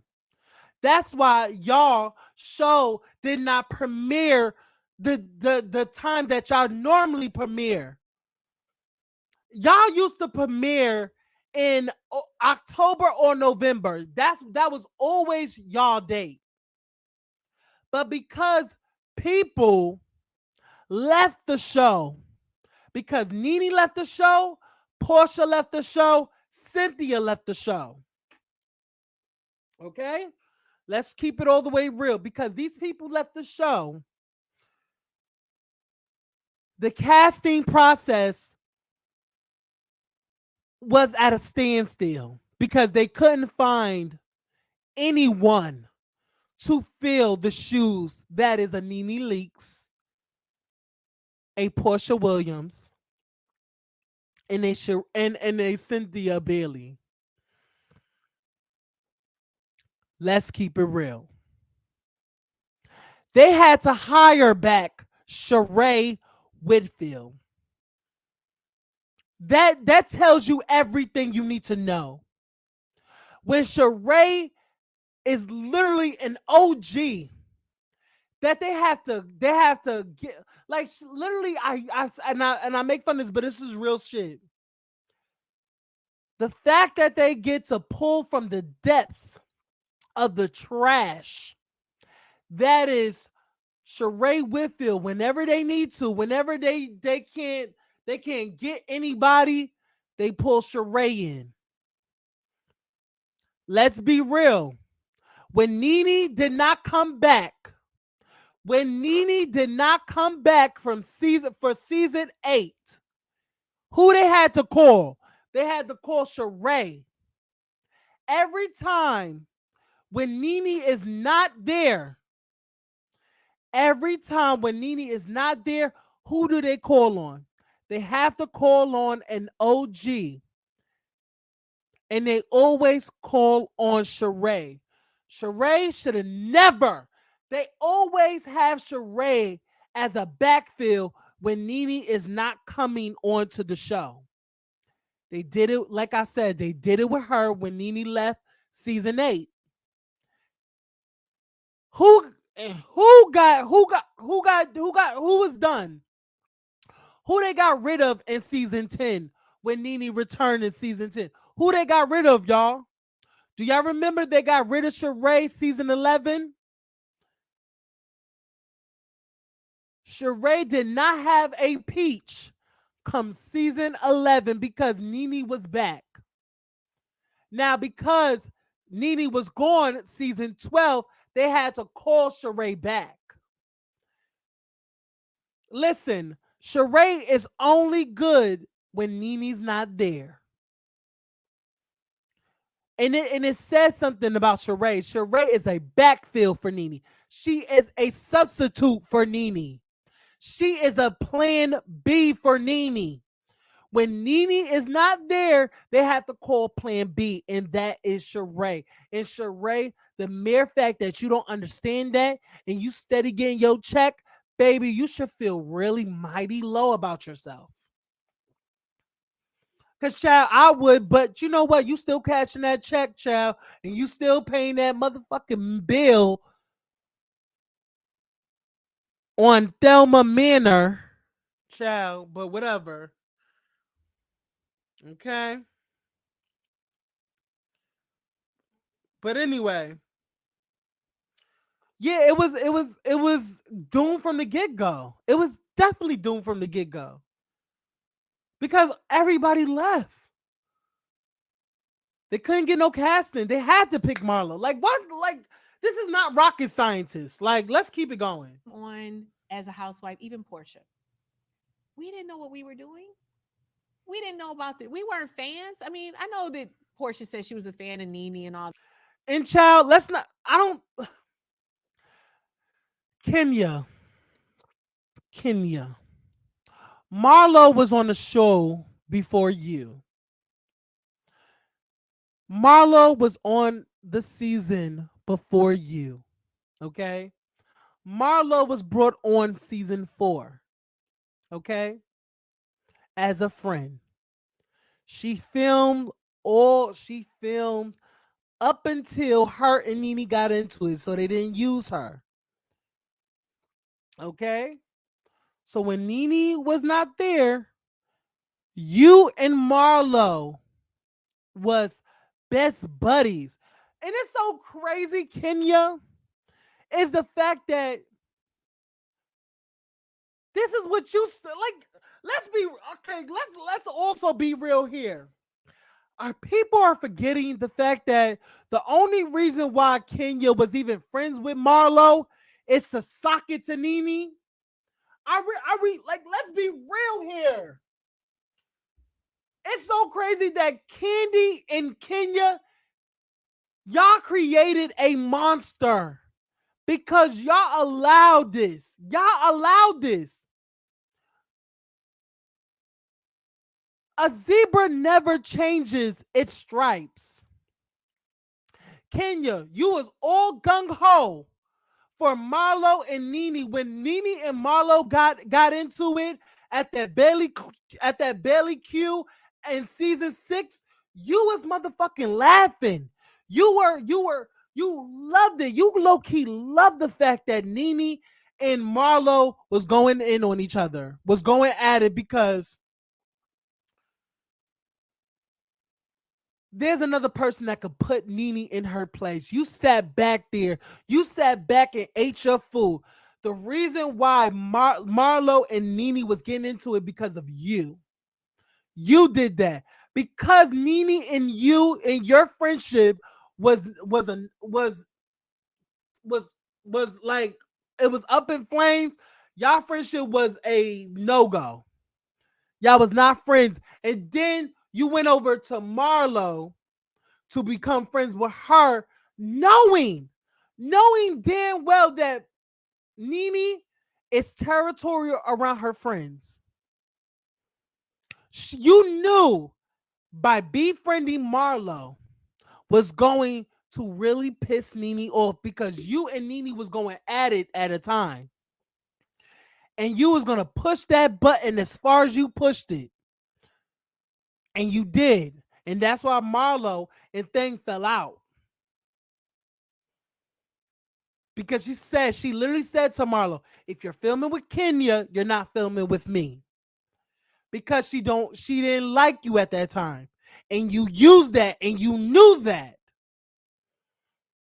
And you played on it. You literally did. Let's go back to season 9 when Nene and Marlo became friends again. Do y'all no, I don't think they became friends. Y'all stopped talking. I remember y'all stopped talking. No, I think it was no, you and Marlo stopped. Do y'all remember season 9? If y'all can go back in season 9, Nene was brought up on that season. And I remember I think there was at some birthday party, and Marlo was mad at the fact that Kenya was in the picture, was pictured with Nene and other people, and I forgot the other people's name. But Marlo was very upset that Kenya was now in good graces with Nene. And Marlo was upset because Kenya was the reason for the fallout between Marlo and Nene. So you got in good graces. You got back in good graces with Nene, and then now you're no longer talking to me because you got what you want. You got what you want now. You always wanted to beat up Nene's ass. And now because me and Nene is no longer friends, now you want to do away with me. Do y'all remember in season 9 how that happened? Do y'all remember? Marlo felt played by Kenya because she was the reason why Nene and Marlo fell out. She was the reason. Because Nene did not want Marlo filming with Kenya, because if you're her friend, you're her friend. You're her friend. because she feels like if y'all would become friends, y'all would start talking about her. And y'all be talking mad ill about Nene. Nene did not want that because she knows how this shit works. See, people was like, "Oh, Nene is this, Nene is paranoid or whatever," but no, Kenya, you and Marlo's friendship was fraud from the very beginning. It was only to piss Nene off. Just like how you and Cynthia became friends was to piss Nene off. Now it developed more than that because y'all actually care about each other. So I do think that you and Cynthia's relationship is actually very real. But let's get it together. The reason for your friendships with Cynthia, and I'm talking about the beginning portion, your friendship with Nene, with Cynthia and Marlo was to piss Nene off. You befriended them to piss her off, knowing damn well Cynthia was a sister to Nene. And while everybody was coming for Marlo, Nene took a chance on Marlo because people wanted Marlo and Nene to beef so bad, they flipped it on their ass and became cool. Because that was the mission, and that was the mission in season 4, that Phaedra wanted Marlo to beef with Nene. Let's keep it real. Let's keep it going. all that. I don't know how much of the show she watched, but you could tell she was her authentic self. There's no way you would sit there and say that there was, 265 days a year. No, That was you being you. Portia is authentic. It as was they it come, was just yes. being authentic. Well, not as they come. Oh. Example Bolo. But anyway, we're not gonna bring that up. We're not gonna bring that up. And I'm not hating. So we neither. weren't Yes, go ahead. I'll we take that. weren't there to make up and fabricate stories and seem interesting and say one thing and do another and pick fights that aren't really fights and get into issues with people that aren't really issues. We didn't do any of that. When we didn't like you, it was because you did this, you said that, and then we had it out. We didn't have an agenda. We didn't. We were our authentic selves through and through. We were a mess because we were actually a mess. Now, if she had come on, I'm just like Tyra, we were rooting for you. Mm-hmm. We were rooting for you. Then you come on with this BS. You faking everything. Where's the house that she was building? Where's all the other stuff? Where are the explain to me why you have a chairlift in your house? Is it to help with the old white men going up to your bedroom? Why else would somebody have a chairlift in their house? This 30s, well, now she's 50, but why would you have a chairlift in your goddamn house? Tell me why. Go look at her interviews. In her interviews, it's a chairlift. Tickled. It is a chairlift in her house. In the townhouse? In the townhouse. Now, why you put is anybody else that cannot walk that's in your house where you gotta put in a damn chair? No shade, girl. Kenya, you're being petty because you don't like her. Like, why do you care? Like, why do you care if she got like a chair stair thing going up? Like, who cares? You like, girl, like it really don't matter. Do it matter? Like, it's funny, but in a retro scheme of things,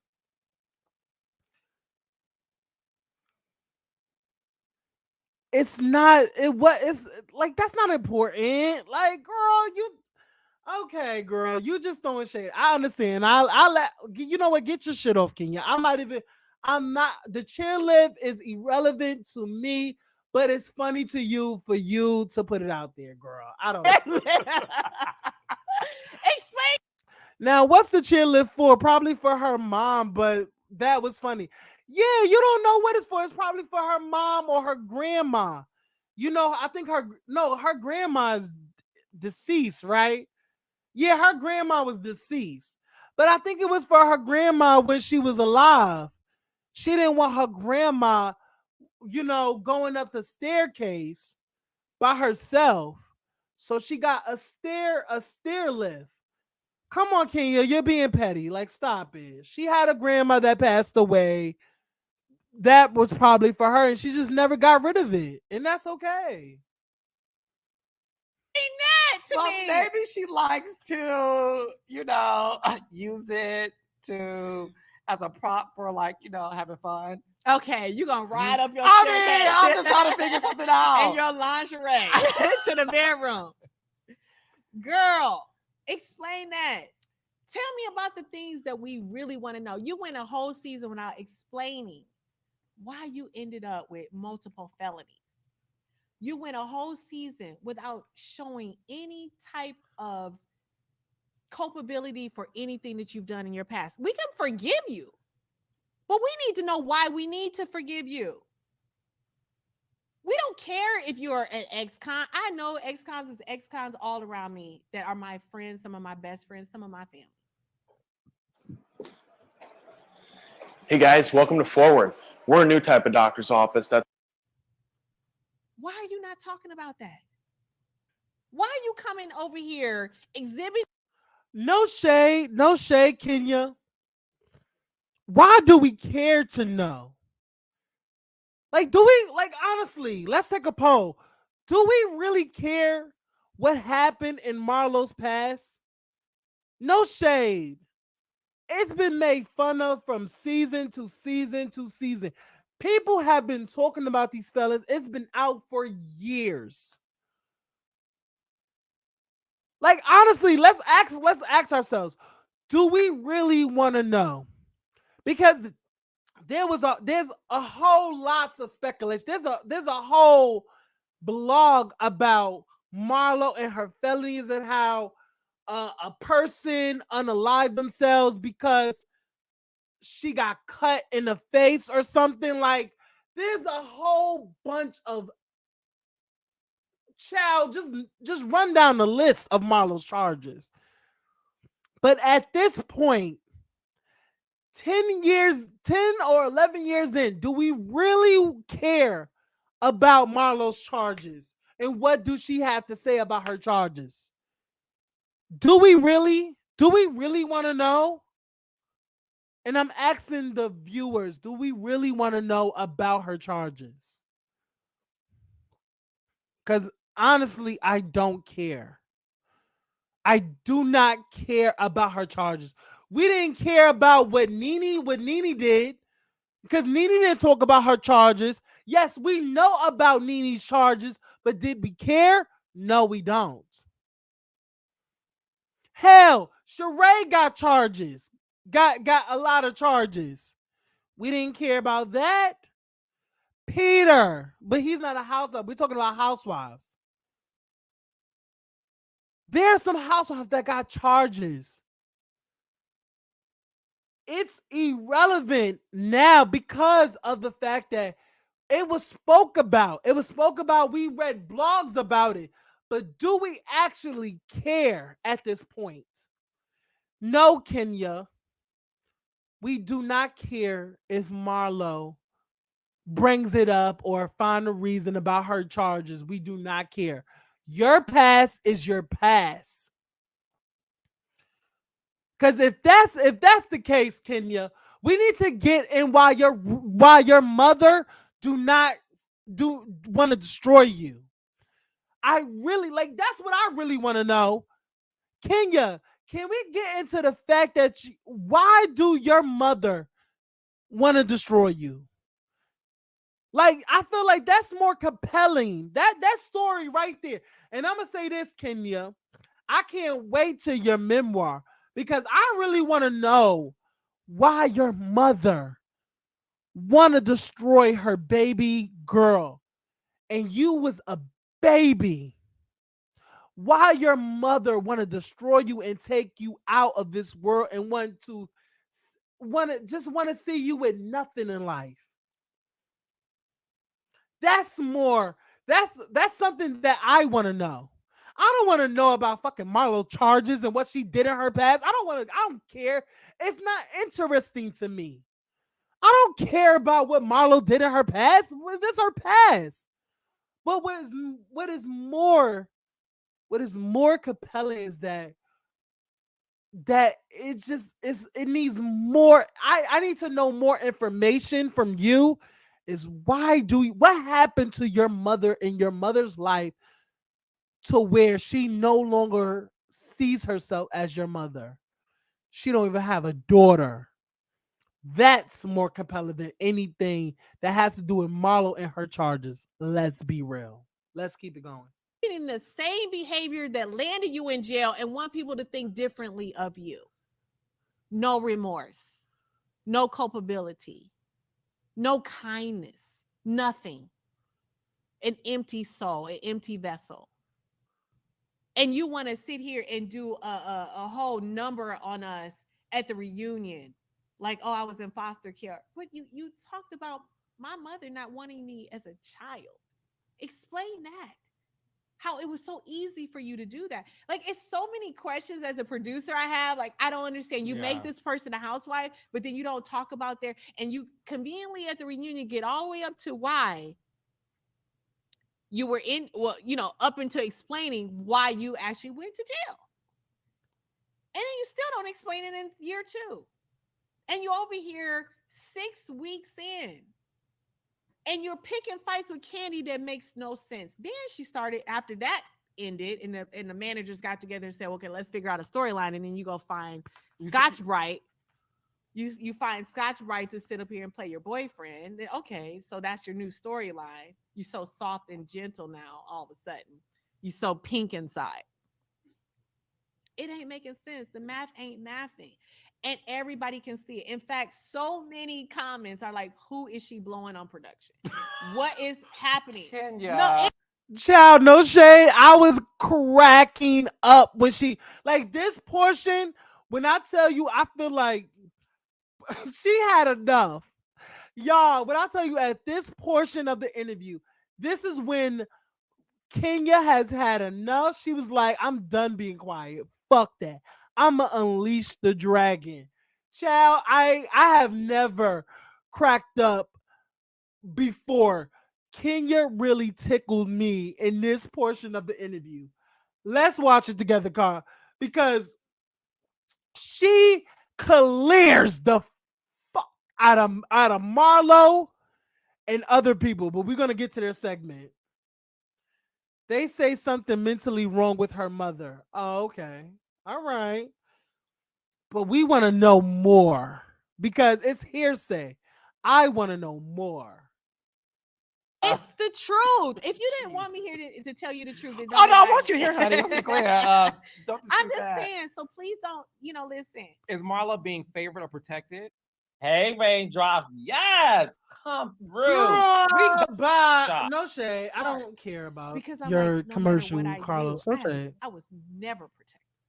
And that makes me fucking angry as a housewife. I was never protected. I was always the one that everybody came for. Production was like, we don't GAF. And I got all the smoke. You know why you got all the smoke, Kenya?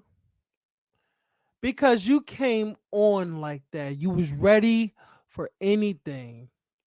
You was willing to do anything, say anything.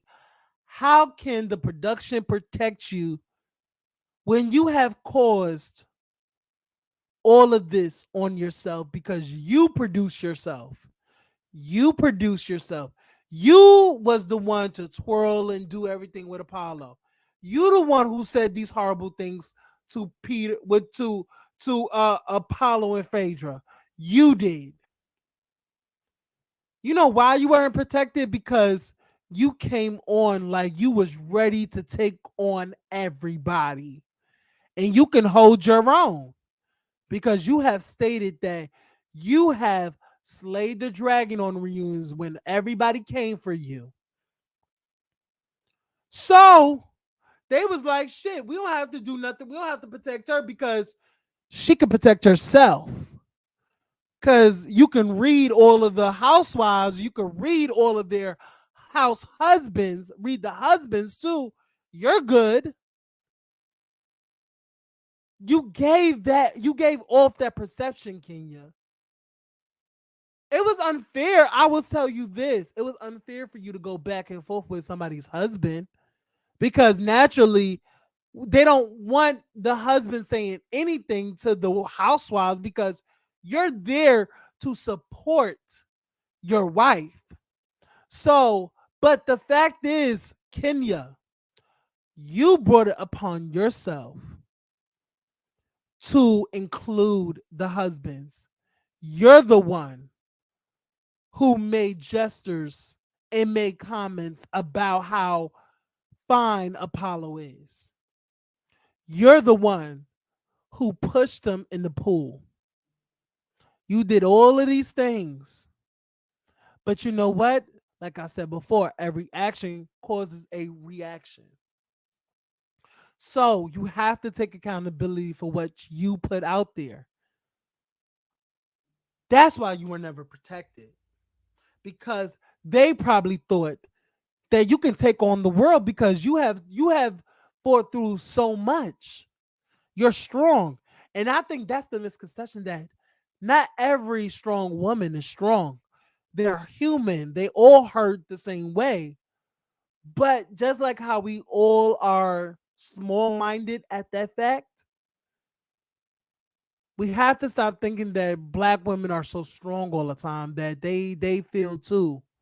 The way that people attack, listen, I'm not gonna get into that because I feel like I'm making everything about this person about Nene, and I don't want to do it. So this is about Kenya.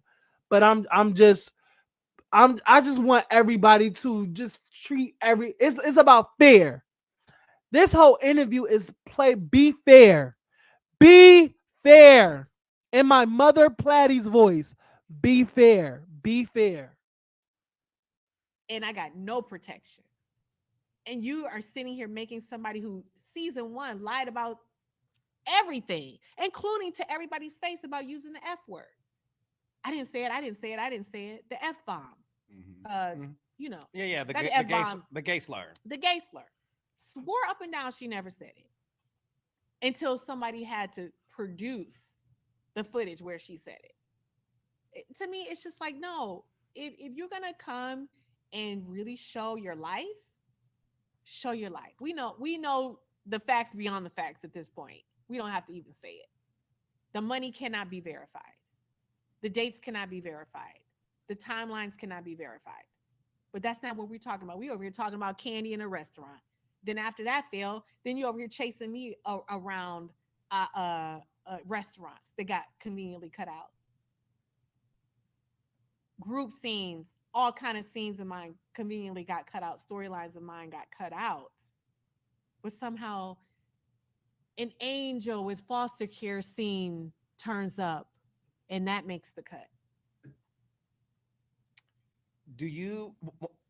Candace from Potomac said to me once that every season she feels like she's about to get fired, that she doesn't feel like I'm safe. I'm of course you want me back. I'm a good housewife. She is a good housewife. Do you feel like you're on the chopping block? I think if you ask the fans, they want me there. They see a need for me to be there. If I look at the history of how I have been treated on this show, your guess is as good as mine.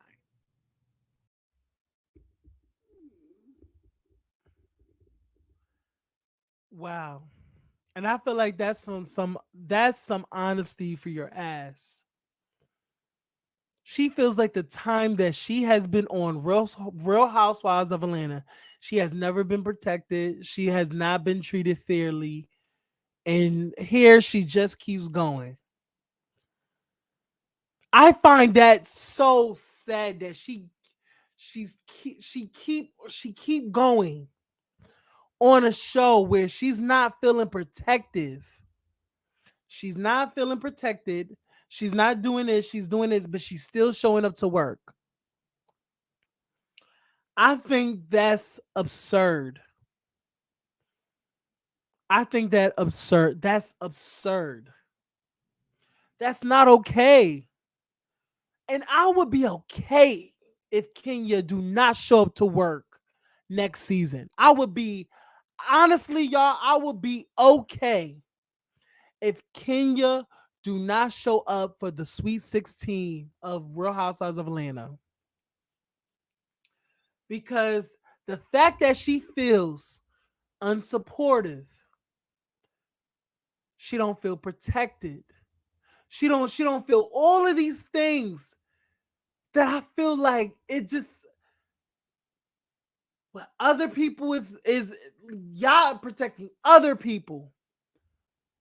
But the fact that this is your main girl right now, like honestly, Kenya is what is pulling some viewers onto the show. People are still hanging on by a thread because Kenya is still on this show. And let's all be real here. If Kenya is done with the show, I promise you, there will no longer be anybody that's strong enough to be on that cast. And I swear to God, because I don't watch for Kenya. I stopped, me personally, I stopped watching because Nene was no longer there. And I'm a big fan of Nene. But if they lose Kenya, oh, they're really screwed. They're really screwed if they lose Kenya. Because Kenya is willing to be there and fight the good fight and put on a good show. But y'all are not, oh my gosh. Y'all are not, and I don't know why I always do this, but I always blink out because I'm trying to find a word. Y'all are not compromising with her. Y'all are not compromising with her. Y'all are not, like, it's the fact that y'all think, like, the production think they know what the fuck they're doing. They don't know what the hell they are doing. Nene said it in her interview. The production team, the Bravo, do not know what they're doing. We are the viewers are not going to steer y'all in the wrong direction. Bravo, hear me good. We are the viewers are not going to steer you wrong. Yeah, we probably get a couple of things wrong. Like, we're happy that y'all casted Marlo to give Marlo a peach. Yes, they're wrong in that aspect. But I'm talking about the sheer audacity that y'all are not trying to come to the table with something that can accommodate Kenya, your biggest star player on the show right now. Because no shade, like I said, the reason people are literally hanging on by a string is because Kenya has a fan base, especially for this show. This show needs Kenya because of the fact that she knows how to play with the girls. But because of the casting choices that y'all choose to make, y'all have caused her to be unhappy, unfulfilled, uninspired, and yeah, she don't show up for work. She, like, Kenya is literally just collecting her check with a smile and going home because she just refused. She refused because y'all are playing on her top, and it's sad. It saddens me that she feels like this. Let's keep going and hear more. But when you go out of your way, in my mind, to protect someone the way that, the favoritism, whatever you want to call it, that's a problem. And it doesn't have to be her. It could be anyone. It would be a problem for me because you didn't do that for me. For how many seasons? I'm 11 seasons in, minus one. You never did that for me.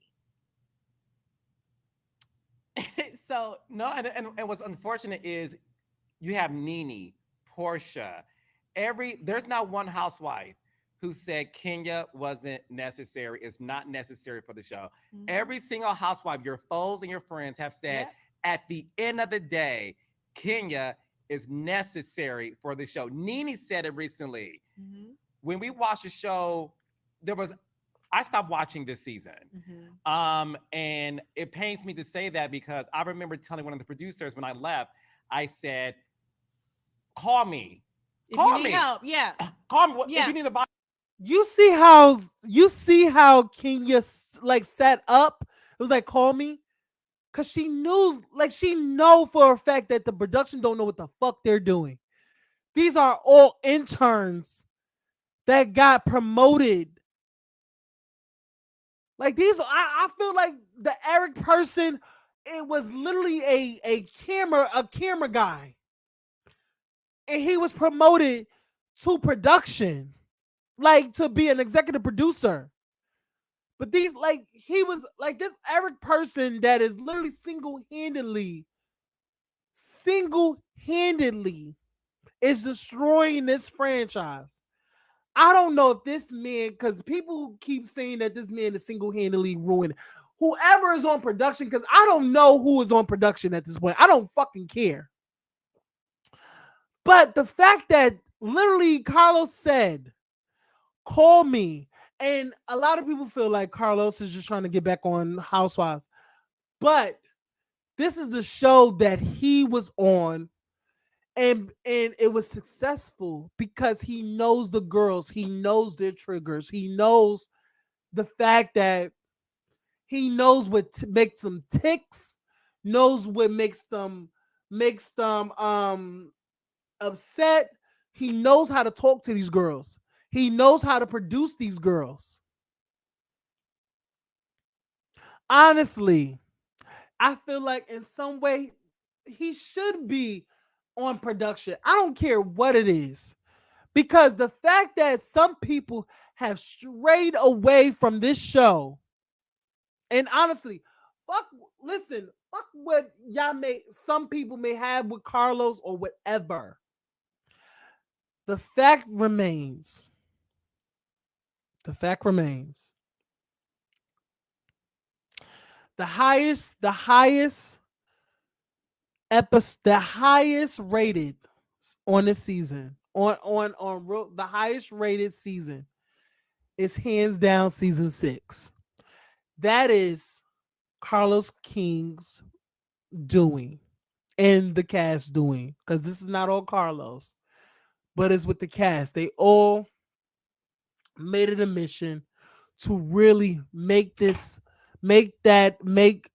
Real House of Atlanta the number one show. How do you go from a number one show to not even being on the list? Like, I am so disappointed in this show because when I tell y'all I was a fan of this show, it disappoints me as a fan that I am no longer interested. Like, I speak so ill of the show now because of the choices that production make.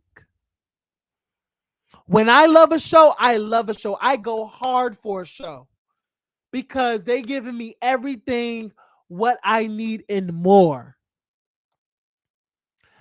The fact that Bravo Truly Entertainment is really sabotaging Real Housewives of Atlanta, and I want to know why. I really want to know why they are sabotaging these girls. What makes them want to sabotage their number one show?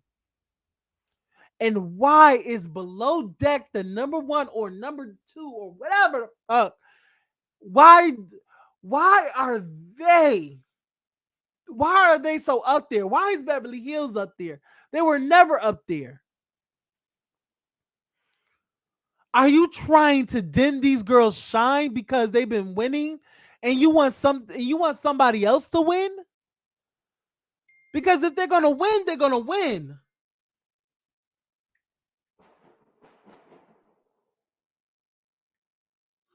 Give me 1 second, everybody. I need y'all to twerk and wait while I get back, because I just have to get back to open the door, okay? Twerk and wait.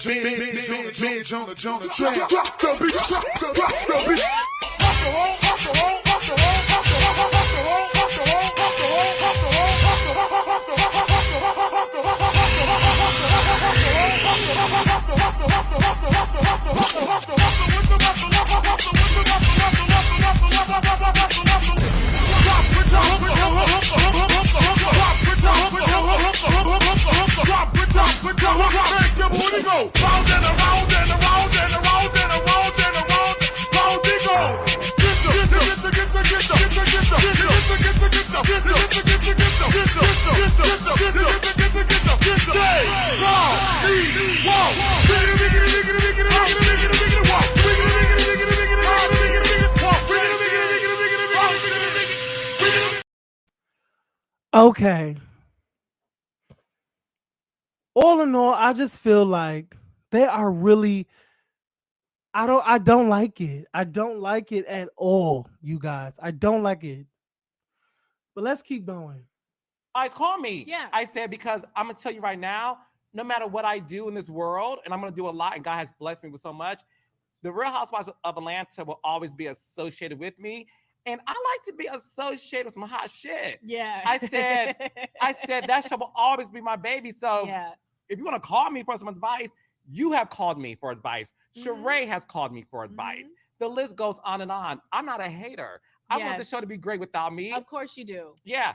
When you went to the finale from the season you were off, you called me. Hey, Candy wants me to go. They think I should go. I'm pregnant. Should I attend Cynthia's event? I said, Kenya, put on your fucking dress. You did. You're going to go. I got out of my bed because you told me.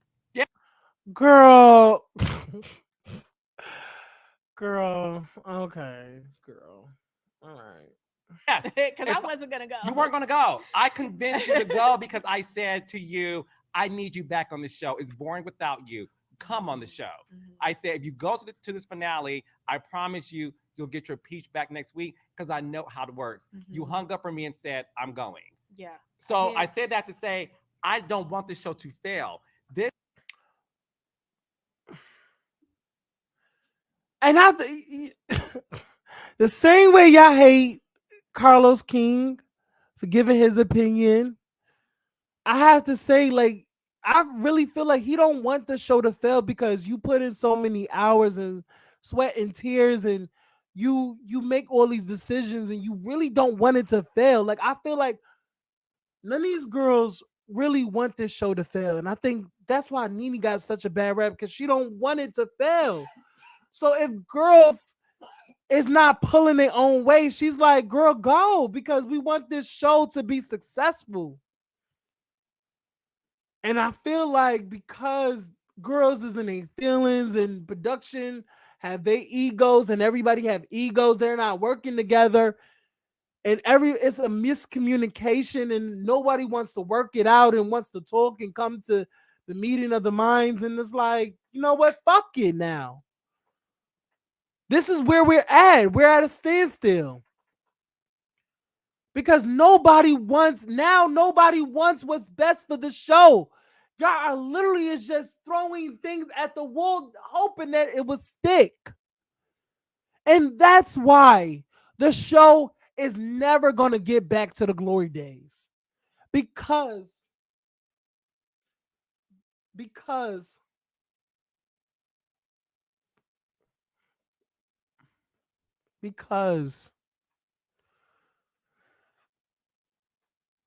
they no longer care.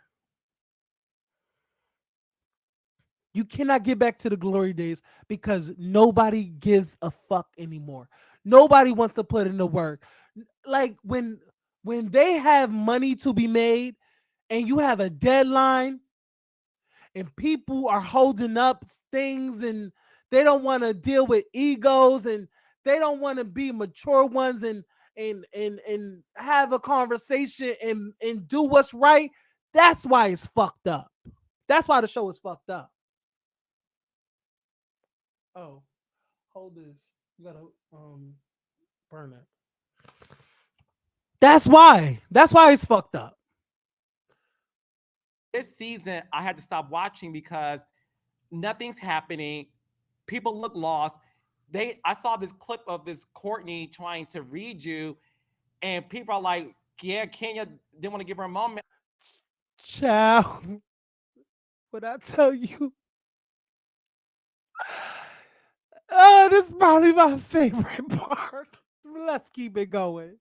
I'm like, because Kenya is like, this isn't real. She's looking for a moment. It's not real. I don't It's mind not real. reading somebody, but She's the worst. It's not real. I'm going to give you a fight if you deserve a fight. But the moment she stepped on the scene, she had an agenda. It was, I'm going to make a moment. I'm going to make a moment out of this. Yeah. So Candy, bobbing her head. And yeah, because, you are the most valley girl alive. You cannot convince me that this is who you really are. But you wanted a moment and you wanted that peach. Meanwhile, back at the ranch, you're not talking about the fact that you don't deserve to be a housewife. You don't even have a house to live in. Your husband divorced you. Kenya. Oh my God. Kenya is going in. Not she's homeless. Not her husband divorced her. Kenya. Now, was that necessary? Was that necessary? But let's keep it going because that shit was funny. And left you with nothing. You're literally sleeping on somebody's sofa. You don't talk about. Not somebody's sofa, child. Oh, she is reading her for blood. Like she's reading her for points. Like Kenya is going in. I laughed. When I tell y'all, I rewinded this part several times. And I still chuckle off of it. Keep going. About anything that's relevant. You drug Bryce out from the dead to come and play like you guys have some relationship that's Child, listen, y'all. I have seen many clips of Kenya going in on this man. Now, I wonder if people are going to hold Kenya accountable for attacking somebody that didn't attack them. How many times have we seen Kenya go at Bryce unprovoked? And she did that. She did that in confessionals. Nobody has called her out. You see, you'll play nice in that man's face, but you're reading him in confessionals. That's not okay. That man has not done nothing to you, Kenya. Why do you have to read that man? Because you already said he don't look like what he looked like back then, and you basically call him ugly. He's not cute no more. And that's the thing about you, Kenya. Your mother destroyed you, and now you took it upon yourself to destroy other people and belittle them and to talk down. Like let's go to psychology. Because your mother degraded and belittle and tear you down, it's right for you to tear down Bryce unprovoked. That man has said nothing and did nothing and literally hugged you when you saw him. I find it ridiculous that you keep coming for that man. I understand that man do not look like what he looked like years ago. He probably looks like something different. But everybody grow old. We don't like, not all black people, not all black people, don't crack. Okay? Some black crack. Just because you're black doesn't mean you don't crack. There's some that looks, first of all, there's some 20-year-olds that looks a lot like 50.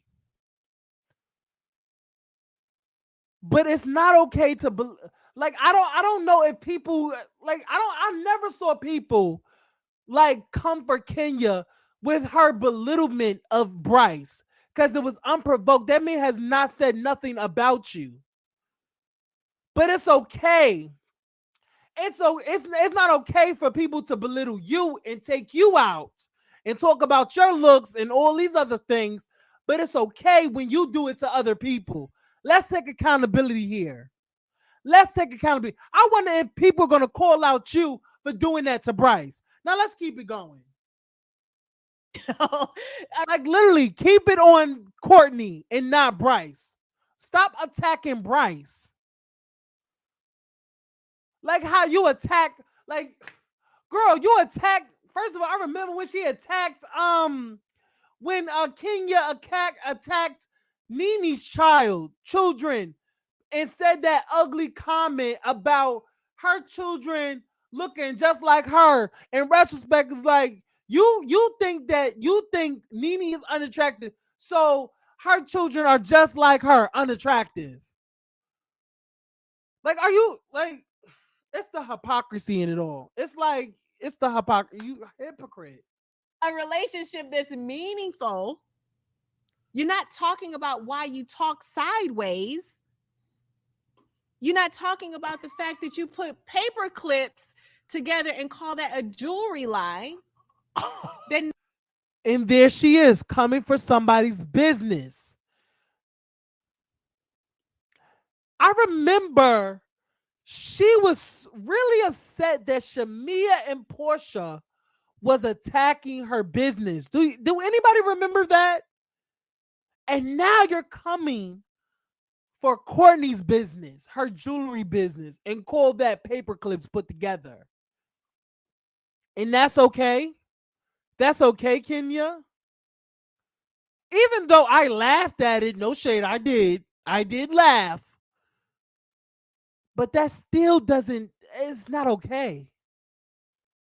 It's not okay. I don't care if you don't like that girl. Do not come for that girl's business because she never came for yours. Let's keep it going. no one is buying or even talking about. I don't have anything to work with. First of all, she didn't even get to showcase it. She talked about it, but she didn't showcase it how it should be showcased because she's a friend. She's not a housewife.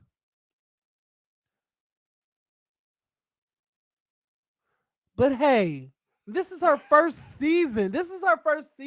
I'm not caping for Courtney, but let's give Courtney a chance. And I feel like y'all just going off of when she first came on the show to like, yes, it was unnecessary for her to come at Candy the way she did. I agree with everybody. I watched that clip. I was like, what the fuck is this? Why is she going so hard? But then it turned around. She turned around because of the fact that I feel like she's pretty consistent. What her and Kenya, what her and Candy did is what her and Candy did. But I wonder, Kenya, how you feel about this? Let's go to Twitter real quick because I really want to show the people what Candy is up to right now and what she have coming down the pipeline. Let's go to my Twitter real quick. Let's go to my Twitter. Okay. Let me share this. Let me share this freaking tab real quick. Let me share it real quick. Do y'all see this? Do y'all see Courtney will be on Speak On It this Sunday? It's very telling that Courtney is a guest on Candy's Speak On It. Now, listen, a lot of people are saying that Candy give a lot of people chances. Right? Okay, cool. You can give people chances. So what? That's honestly okay, all well and good. But would you have given her a chance? Would you have given her a chance if she was still beefing with you, Candy. So because she's not beefing with you, and the fact that you want to get back at Drew, and you know that Courtney will know the real tea on Drew, you wanted to have her on speak on it. I find that very shady, and it's so crazy that it's coming this Sunday. And why I feel like it's already pre-recorded, so it's already pre-recorded, so it already happened. But I find it very crazy that, you know, while sticking up for you, Candy, and shading Courtney, Courtney will be on Speak on It this Sunday. It's already pre-recorded. You already filmed something with Courtney. I find that very telling, in my opinion.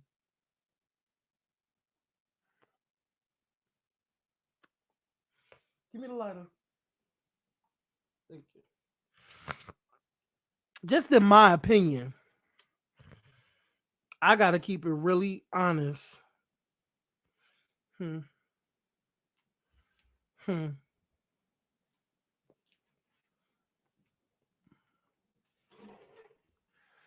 But yeah, y'all, Courtney will be on Speak on It this Sunday. But let's get back to it.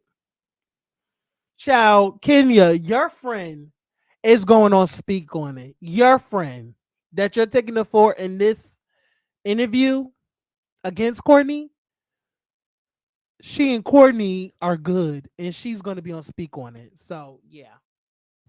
Give me something to work with. I'll give you a fight all day long. Are you bored? How can I not be bored? I got to work with people like Courtney.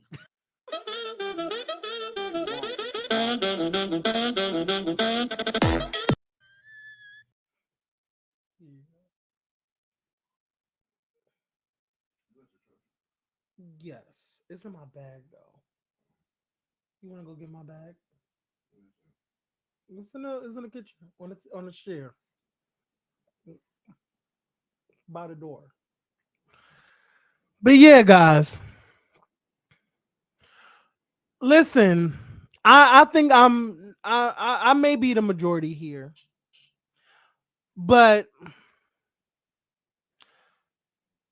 the clips that I watched, I'm happy somebody is actually giving Kenya some smoke, because I feel like she don't have any adversaries to have smoke with. Like, at least somebody is trying. Okay? At least somebody is trying. But Kenya, she's just uninspired. And I guess it is what it is. But I feel like Courtney is not a fan. This is just my perception. I feel like Courtney saw what she did wrong and saw how she came off, and she's trying to make it better because she don't want herself to perceive like that. And I get it.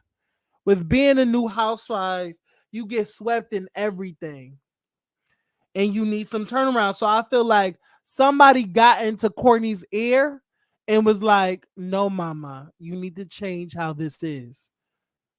Okay? Just acknowledge that you did wrong, yada yada yada, and stuff would come and come full circle once you do. I don't know how, like, people don't like the fact that Courtney probably talked sideways, looked the way she do. She looked like something from Halloween Town. I don't know. It is what it is. I feel like people are just not giving Courtney a chance because of how she presented herself the first time. So people finding it very hard to give her grace and give her a second chance. But it's so crazy that people are giving Senya a second chance. But whatever. This is just how I feel. Lighter. What's lighter? That's just I don't know. Like, I don't know, you guys. Like, it's just, I don't know. That's just how I feel. From the clips that I've seen on social media, on IG, because I literally don't watch these shows live. I really don't. Just the clips. I'm basing it off the clips.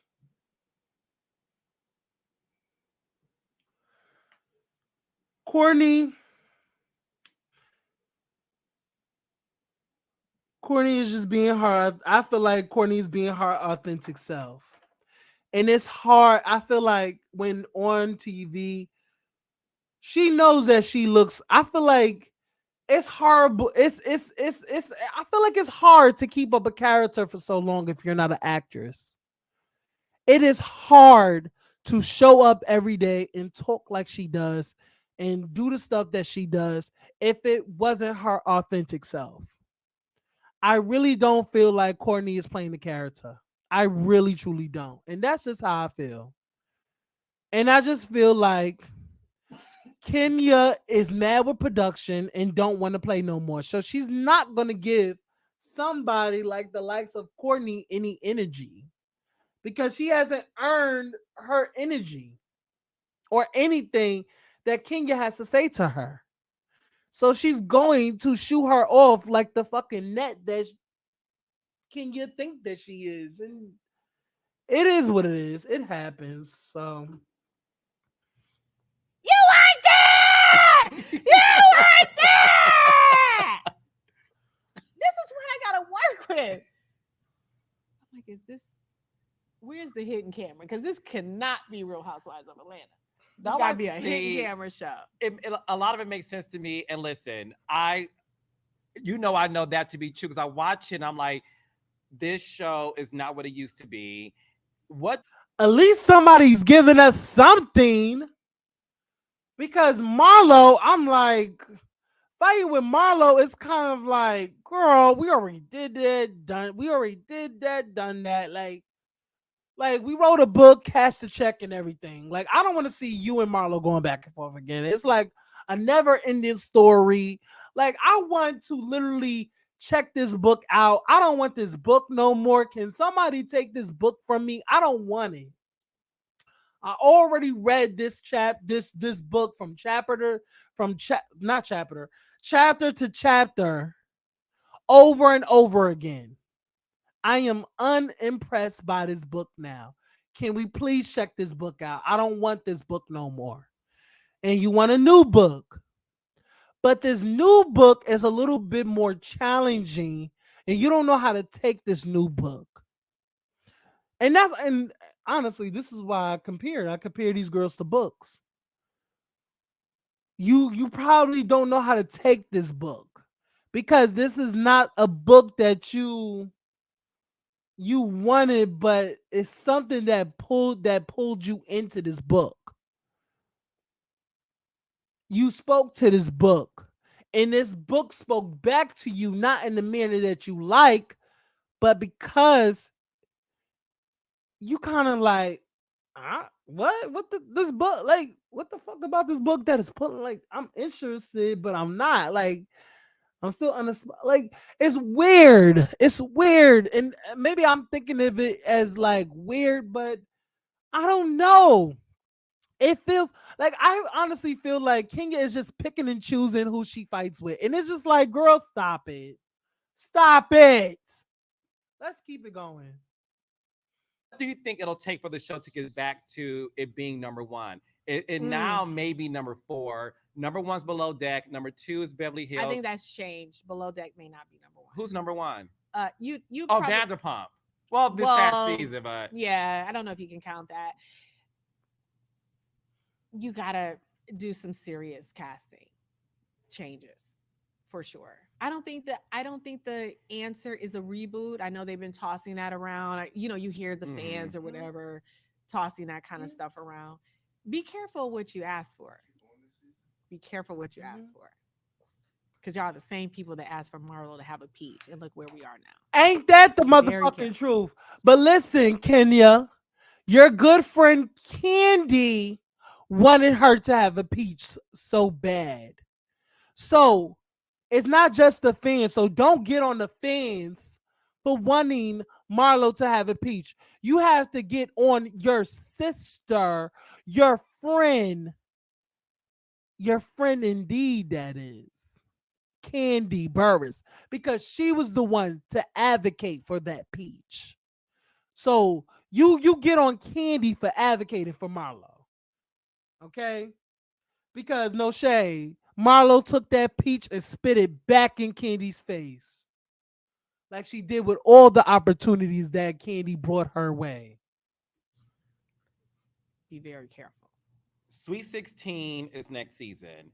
Who is Kenya Moore's wish list if if this was more Vision Media producing the Real Housewives of Atlanta, who would Kenya Moore like to play with on the Sweet 16 of the Real Housewives of Atlanta? Oh my God. Well, I mean, I kind of just already said it, right?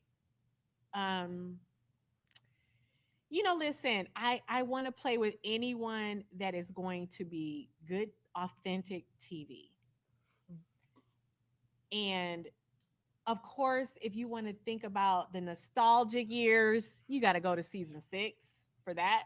I mean, We you have got to go to fun. season 6 for that. Cynthia, Candy, Kenya, Nene, Phaedra, Portia. That's the dream team, but that will never happen. That will never happen. So we can't. I can't give you that list You're the one because who's that is driving. an impossible list, and it will never. Okay, happen. and I'm gonna get up. So, alternatively, give me. You're gonna have to give Hold me on, some everybody. girls Let that me can argue anchor with the this show. person. Of course, I need to be there. You need to have me activated, Kenya. I cannot be activated looking at all the craziness that's going on around me. And in fact, in Portugal, I cursed everybody out at the table. You cursed everybody out in Portugal. And no shade, I think that's why Courtney. See, a lot of people thought Courtney was lying when she stated. I think she said on another. She said on another interview that Kenya cursed out production, and I think that's what Courtney was referencing with the whole Kenya, because we're all these K's, child. Kenya cursed out production, and people thought that Courtney was lying, but Kenya just admitted that she cursed everybody out, including production. So that's where Courtney said, like, she was so disrespectful because she literally just cursed out production, as well as Of course, everybody they're not going else. to show But that. I cursed everybody out at the table. I cursed everybody out. And I say curse, I wasn't using curse Yeah, but words. why would you? Because I am sitting there looking at the fakery of it all, the dumb shit that people are doing. And I just said, you guys are ruining the show. You broke the fourth wall. Yeah, I did. I said, you are ruining the show. You are ruining the show with this fake storylines, coming here with these fake beefs, manufactured drama. You're not really talking to each other. You're making it seem, you're having these alliances. You're coaching the new girls. You're just clearly ruining the show. And I said it. it's so crazy. It's so crazy. The same thing she's saying now, Nene been saying about some of these girls. They're coaching. They're faking storylines, fake beefs, and all of that. The same thing Kenya is saying, Nene been said. And that's, I keep bringing it back to Nene, but no shade, no tea. Kenya, she been said this. I said what I said, to quote Nene. And then she ended with a quote from the Queen. Let's get it. Why haven't we seen Aunt Lori, Brandon, your father, You see my father. My father makes an appearance, but one of my all cast at the end of the season with me opening my hair salon. Thank you, Kenya Moore Hair Care. Congratulations. Which was my business storyline. Half of it was cut out. Yeah. So my opening of my salon is not in the season. So, what? Yeah, the opening of my salon. So And honestly, y'all, and I have to keep it real, even though I'm not that much of a fan of Kenya's, I even can appreciate the fact that Kenya came on season 5 and we saw the development, the beginning stages of her hair care line. Everybody remembers when that hair care line was in Sally Beauty's and everybody made fun of it because, and then it went up to even more stores, CVS, and then it's a success story. I would love to see honestly, I used and I'm not even going to be I'm going to be straight honest, y'all. I used to actually watch reviews on YouTube about Kenya Moore hair care line. Like people talking about the texture, the smell, the results, what it did to their hair, if it's a good product or not, what their rating for the product is. Like I used to watch these ratings about Kenya Moore products. So I was interested, and I'm out of anybody from the ground up, from when it was production. Like I remember, y'all remember Candy's bedroom candy. Y'all remember, and I think it was season 3. I think it was season 3 or season 4. The first production of bedroom candy. We saw the sketches. We saw the sketches. We saw the product being made and everything. We saw that. We love I would have loved to see how she went into like a space where she remodeled it. She was a like because Kenya is like a architectural designer. Like she likes building things from the inside out. Starting from the bottom and building a whole house. Like how she built Moore Manor. She built it from the ground up. Well, there was already a house, but she had to like gut it, do all these great things. She had to do those things. And I love seeing her do it. I love seeing her on her HD TV thing. Like, you know what I'm saying? HD TV, where she just, recreates and style a house. And she do a house, build a house and stuff like that. Like, all that stuff. I would have loved to see her do that. I would have loved to see the blueprints of what her vision was for that. I would have loved to see that. And to see her daughter, her bringing her daughter inside the opening. I would have loved to see that. To see her daughter look at what her mother has created for herself and created for her when she's older. Because when Kenya gets older, she wants somebody to take it over. And what better person is your offspring, which is Brooklyn, her only daughter. So she would have loved to pass it down to Brooklyn. And I would have loved to see that. That would have been an amazing story. So let's keep going. A lot of people, fans, complained years ago about the hair care. I'm literally building a multi-million-dollar company before your eyes, and they are not showing the steps to do that.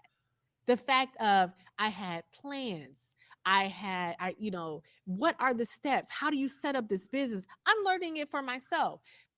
I would have loved to see everything because I find that fascinating.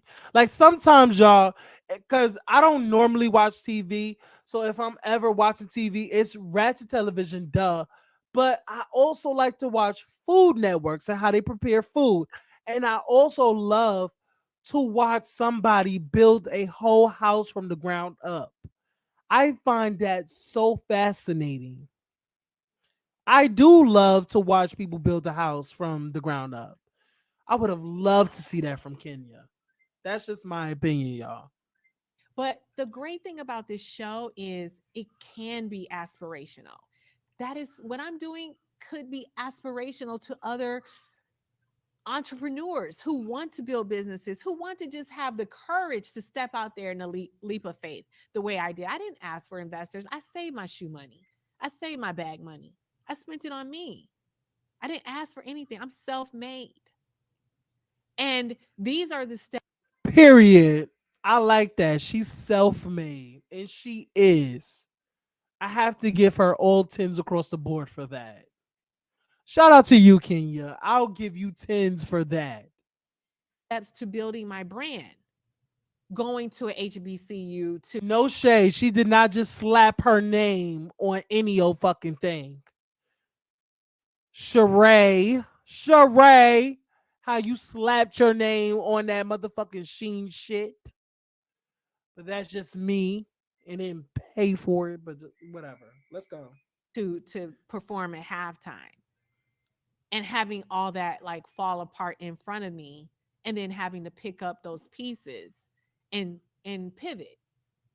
But the storyline for my salon was always there, but it's not in the season.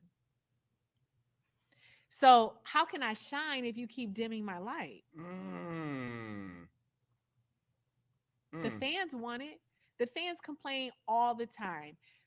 Why we want to see how these businesses are really built, not just talk about it. They want to see the inner workings, and maybe that's a boring scene to production, but to the fans, they praise those things. Well, no, see, the thing is, we see Candy build restaurants. You see what I'm saying? Yeah. We see Candy build a restaurant. You watch her this season making a movie. You see Candy making a movie this season. We're sitting there for 25 minutes watching a scene where they're reading lines.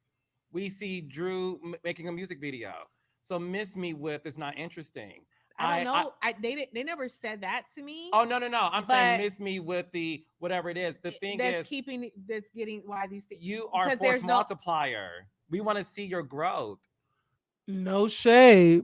Listen, even I didn't watch the season. I didn't watch it, so I wouldn't have known if they didn't show these things. If social media did not say it, because I haven't been watching, so I don't know about Kenya Moore salon. I didn't know until social media told me. But I would have loved to see it, but because the production is trash and don't want to compromise, and they don't know what the fuck to do. They all in the dark, just they bumping into each other. They are literally little kids playing pin the tail on the piñata. You know, playing pin the tail on the donkey in the dark, no less. Like literally, they're playing pin the tail on the donkey with a blindfold, no noise, in the dark. Because it's already dark when you have the blindfold on, but literally they cut the lights off. The lights is not in the building. The lights is not on. Everything is shut off. Everybody's quiet other than the little boys and girls playing pin the tails on the donkey. And that's what the cast is. They're a bunch of girls playing pin the tail on the donkey. They don't know what to do. They don't know. They're uninspired. They're just collecting a check. And the production is okay with that. And that's sad. You want to see the evolution. Like For example, She Yes. by Sheree. Yes. Even you said like, yeah, bitch, She by Sheree should be the finale. It's a moment. Nobody, I did not give a fuck. And child, when I saw that clip, child, I looked at all that and I was like, girl, bye. I bet y'all not gonna see no shit from it after this. Y'all will only get this fashion show, but nothing else. And look where She by Sheree is. Nowhere.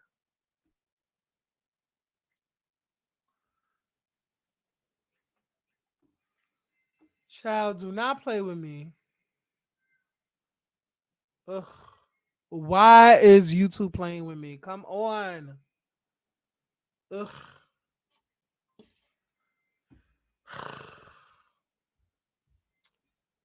Y'all, YouTube is playing with me, child.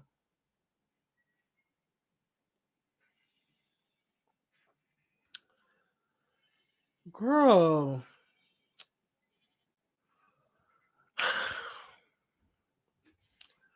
We're not even done. Give me 1 second, y'all.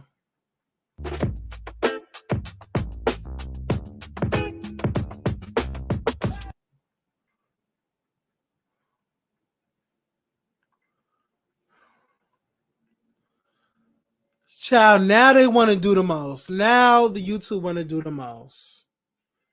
And left you with nothing. You're literally sleeping on somebody's sofa. Okay. You don't talk about anything that's getting why these things. You are a force multiplier. We want to see your growth. You want to see the evolution. Like, for example, She by Sheree. Yes. Even you said like, yeah, bitch, She by Sheree should be the finale. It's a moment. What we've all been waiting for. We're all been waiting for a Kenya Moore haircut. And we're rooting for her. The drum line, Shamia taking the bottles. You know, there's so many supporting footage to show the trajectory, which is why I would say you will go down in history as the most unappreciated housewife. You have given so much to that show. And never had a spinoff, never have been offered. Child, you the most unappreciated. You know why you're the most unappreciative housewife? Because you came on producing yourself, Kenya. I feel like that's what it was. You didn't need nobody telling you what to do because you knew everything. You knew everything. You knew your worth. You knew everything that has to do with production. You know how to set up a scene. This is what you do, Kenya Moore.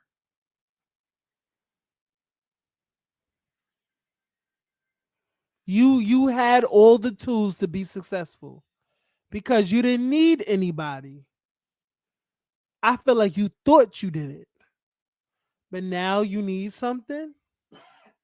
And now it has come to a point, a halt rather, that the people at Bravo and True Entertainment do not feel like they need to give you that because it's like you could do it yourself. No shade, Kenya. They feel like if you could produce everything else, you could produce a spinoff. Like honestly, Kenya, let's talk about it. Have you even came to them with a no? You said this. You said this in the thing. You came to them with the idea, but have you created an outline and do all the necessary steps that Candy has done? Because it's no shade, no shade. Why can Candy get all these other spinoffs and no other cast member cannot?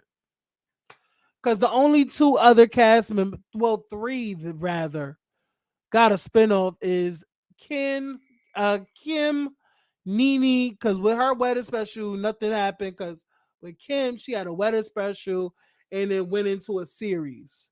I still don't know how that happened, but whatever.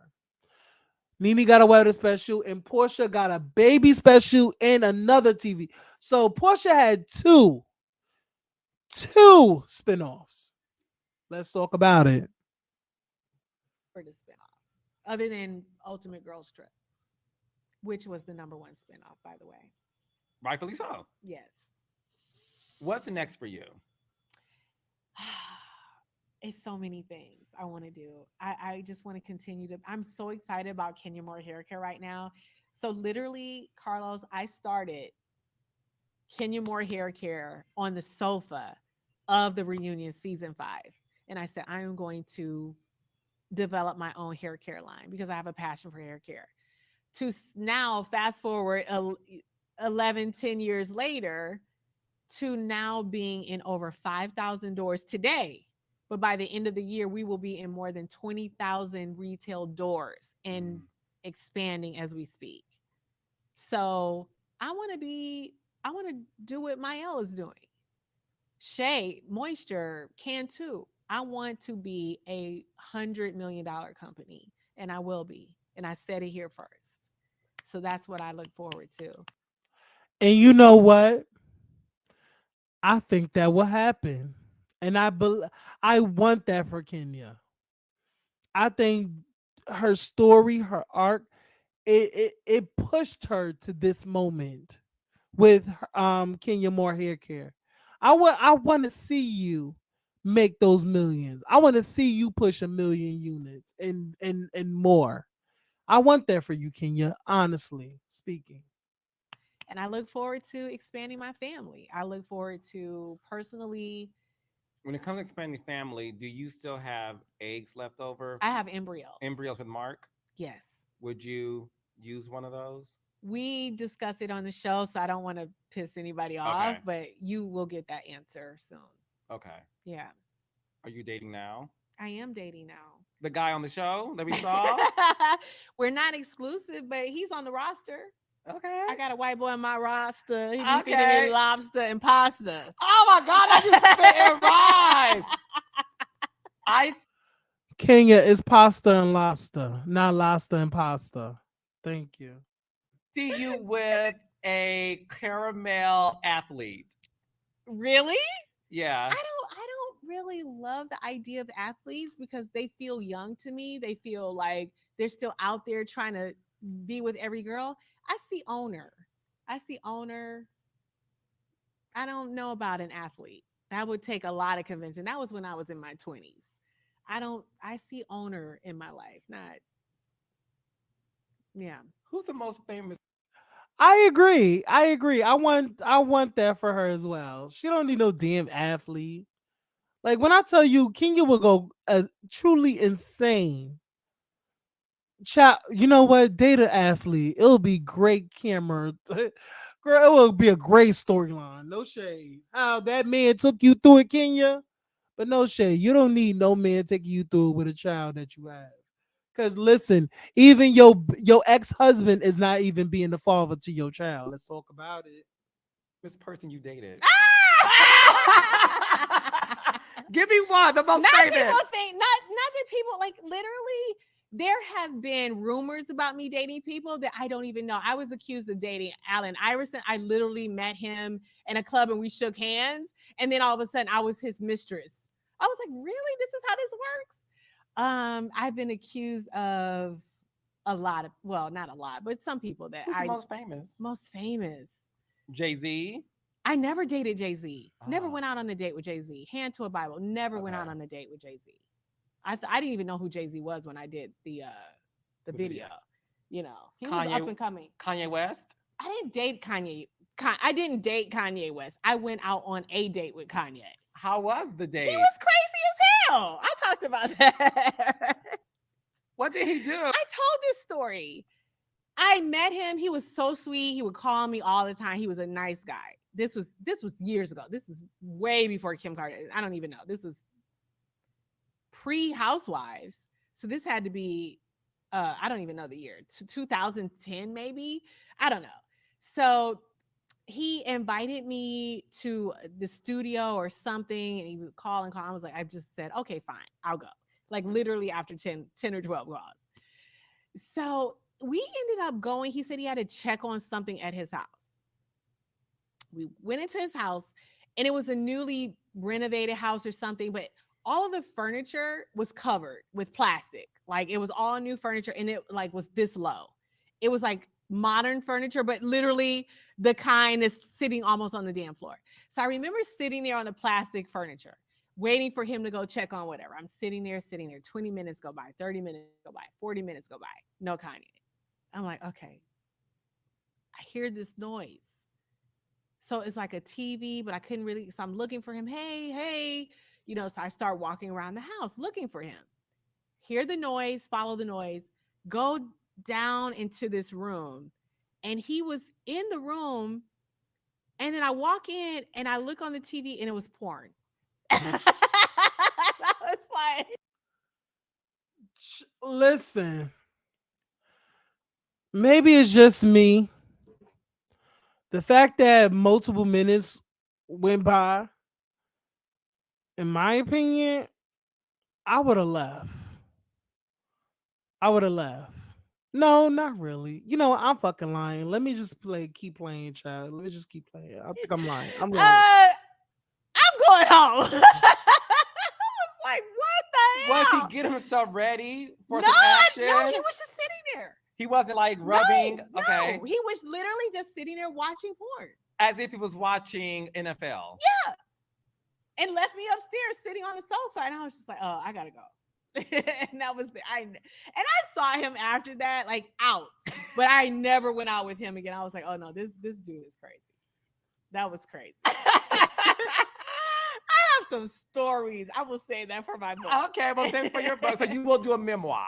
I want to do the memoir. I have to revise it. Or rewrite it. But I have had a lot of interest in doing a memoir. So I want to see a TV movie made of your life, and I wrote it. I want Coco Jones to play you. I love Coco Jones. Someone just asked me, I think that would be cute. I think that would be really, really cute for Kenya. That's so weird that you would say that. This is all God. I want Coco Jones to play you in a biopic of your life. I have it written. Can I produce it? It's called it? Invisible. You know why? Tell me why. It's called Invisible? Invisible. Because you were invisible since you were a child. Yes. By my mom. By your mom. Yeah, of course. Yeah. I get it. Great title, right? It's good. Yeah, it's a great. I wrote the screenplay. Well, I have an HBO doc. I think it could be a better title, but that's just me. I think the title can be better. Documentary that was in Sundance called The Stroll. Yes. So we can contact Coco Jones and get her attached. I'll play the mom. Yes. And I don't know if I can say this, so we'll have to get permission, but I'm starring in a new movie coming out in the fall.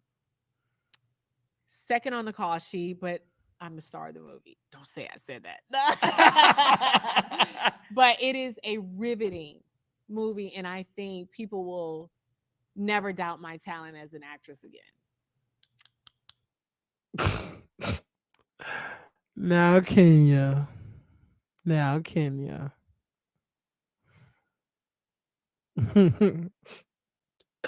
Not doubt.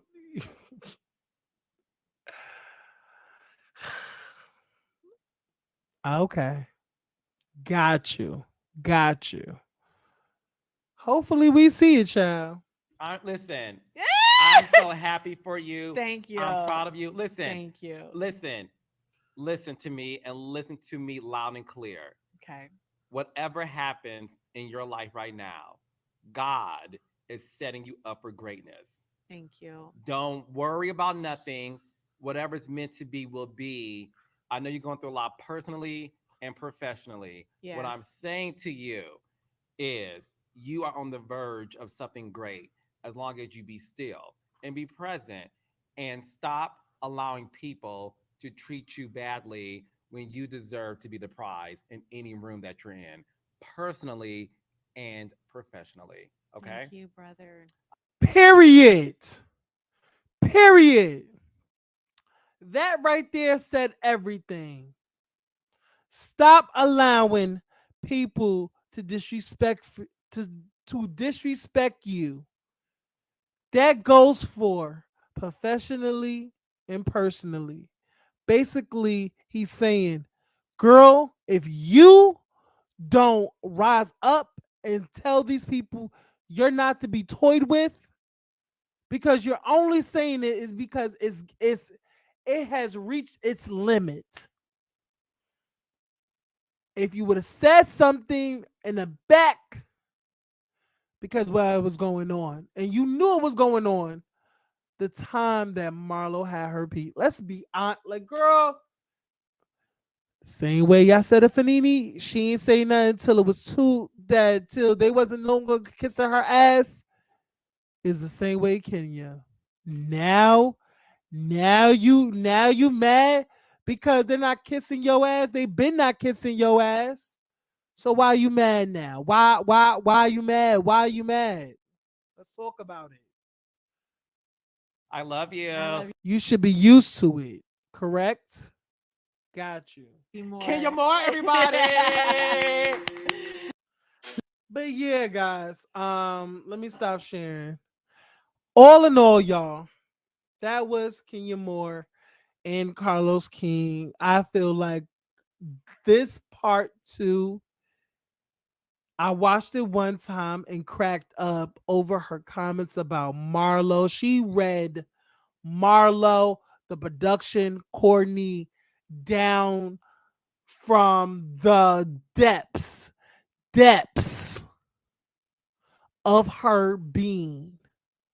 She was truly over them three bitches. Because them three bitches been playing on her top. She no longer has the energy for these bitches. She is over it. She is tired. She is exhausted. She's just clocked out. She already she already collected her check. She's done for today. But Kenya, let's be real. In the scheme of things, you brought this on yourself. And I'm not talking about the mother situation. I'm talking about the perception that people had of you in the beginning of your season. People were appalled that this was the Kenya Moore that they fell in love with, and they was turned off. There were fans of you who was like, "Wow, I don't remember Kenya Moore being this way." I remember watching some videos of this one girl. She was a YouTuber. I forgot her name. I don't think she do YouTube no more. She used to do Real Housewives of Atlanta. And I remember she saying that she really do not remember Kenya acting the way she was acting. She did not. She spoke eloquently like she always does an interview, but she showed up differently on camera when there was a camera in her face. Like if she had to show, if she had to put on the show, she's gonna put on the show. She's literally, there were people out there who saying that Kenya is producing herself. She knows what to do. She knows where to stand. She knows where her placement is. She knows where her angles is. She knows these things. So it's no different than coming into a franchise on some real life shit. Kenya, take accountability for the perception that you put out there to the viewers to make them have this perception of you because you created that perception. The viewers would not have this perception if you didn't produce yourself. If you want to produce yourself, you would have been scot-free and be who you are. That's why a lot of people, that's why I said a lot of people didn't understand why you was one way with the girls, but one way with your man. And I understand the sanctity of marriage. And no, you can't be talking back to your, but this is 2023. There's no hoe in my blood. There's no hoe in my blood. And I feel, oh, sorry. I feel like as a woman, you worked hard to express yourself how you want to express yourself. Hey, Harviana, you did that. You confused the audience. you confuse the audience because you're one way with this person, but you're another way with this. And it gave very much fake vibes. If you came up unrecognizable at times, the viewers did not know who the fuck you were because of the fact that we was like, huh? So you tell your husband what you done? Since you want to be so meek and mild, like Kenya, again, you put this out there. You created this situation and you brought it upon yourself. That's nobody's fault but yours. But all in all, I did love you reading all three of those hoes. I love the fact that I don't love the fact that you feel unappreciative and unfulfilled and everything like that. I am upset that your salon is not going to be captured on this season of Real Housewives of Atlanta. I feel like that was very, very hurtful and it shouldn't have been done. I don't care how boring it is to the producers. You have millions and millions of fans, Kenya. You have millions of fans, just like everybody on in the cast. They have at least somebody that knows them and likes them. But for y'all to cut those scenes out, those build her build and plan her plan and build and to for all that come for fruition, it would have been an amazing, amazing content. And I think everybody would have went out like even like for y'all not showing it, people are not picking up Kenya Moore's product. People know that they are in CVS, but the fact that you would want to show that process and show these clips of Kenya flashback into the time where she first had Kenya Moore's hair care and production until now, like that was a loss. That was a loss, and that's y'all fault. And it sucks. And I want to say y'all should really, really, really think about what is being said. And I'm talking to production now. Y'all should be ashamed of yourselves. The fact that y'all lost half of the amazing cast members y'all have now. You missed like the Ninis, the Porsches, the Cynthias. I'm in agreement with everybody with the reboot, the reboot. I don't think that the reboot like it's gonna be different for Atlanta because y'all have tried out some people that is wealthy. Even Kenya stated that they have tried out more wealthier people and they didn't make it because they don't have it. They don't have it. They have the I, but they're clearly missing the T. And probably some of them don't even have the I or the T. They don't have it. And what y'all are doing are kicking everybody off one by one because y'all don't know what the fuck to do. You have these girls quitting, they can come back, but why would Portia? Let's talk about why would Portia want to come back? Because this from what King is saying, I don't want to come back to that. Who wants to come back to that? The last time she went off, Kenya and Marlo was tag teaming her. Why? Yeah, in a perfect world, she would return, but if she returned, what is gonna be? What is gonna be about? Are we gonna see Portia? But some of the cast members still gonna be there. It's gonna be given filler.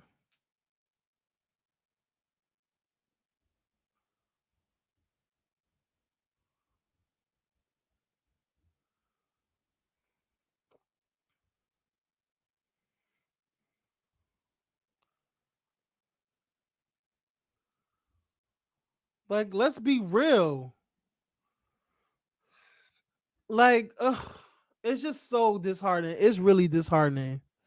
It's really disheartening. That's how I feel. And let's just throw it. Like, Housewives is not gonna get better. And you know why it's not gonna get better. And let me tell you why. You can fire somebody. You could take away somebody from this season, probably two people, and bring back some people from the past. It's just not gonna work. Because now we're playing musical chairs. We're swapping people in and out, in and out. It's a matter of fact, it's a game of dodgeball. Oh, you're out. Sit out until next game. You keep rotating people at the people at the people like it's just not gonna give. It's not gonna give. Y'all ruining it. Nobody wants to come back to this fucking shaking, sinking ship. Nobody. And I feel like no shade. Even Nini's fans don't want her back to a sinking ship. Because that's what it is. Real Housewives of Atlanta is a sinking ship. The people that have it in their care do not know what to do with it. And that's the saddest part. That's it for I don't want to go in and I don't want to go in.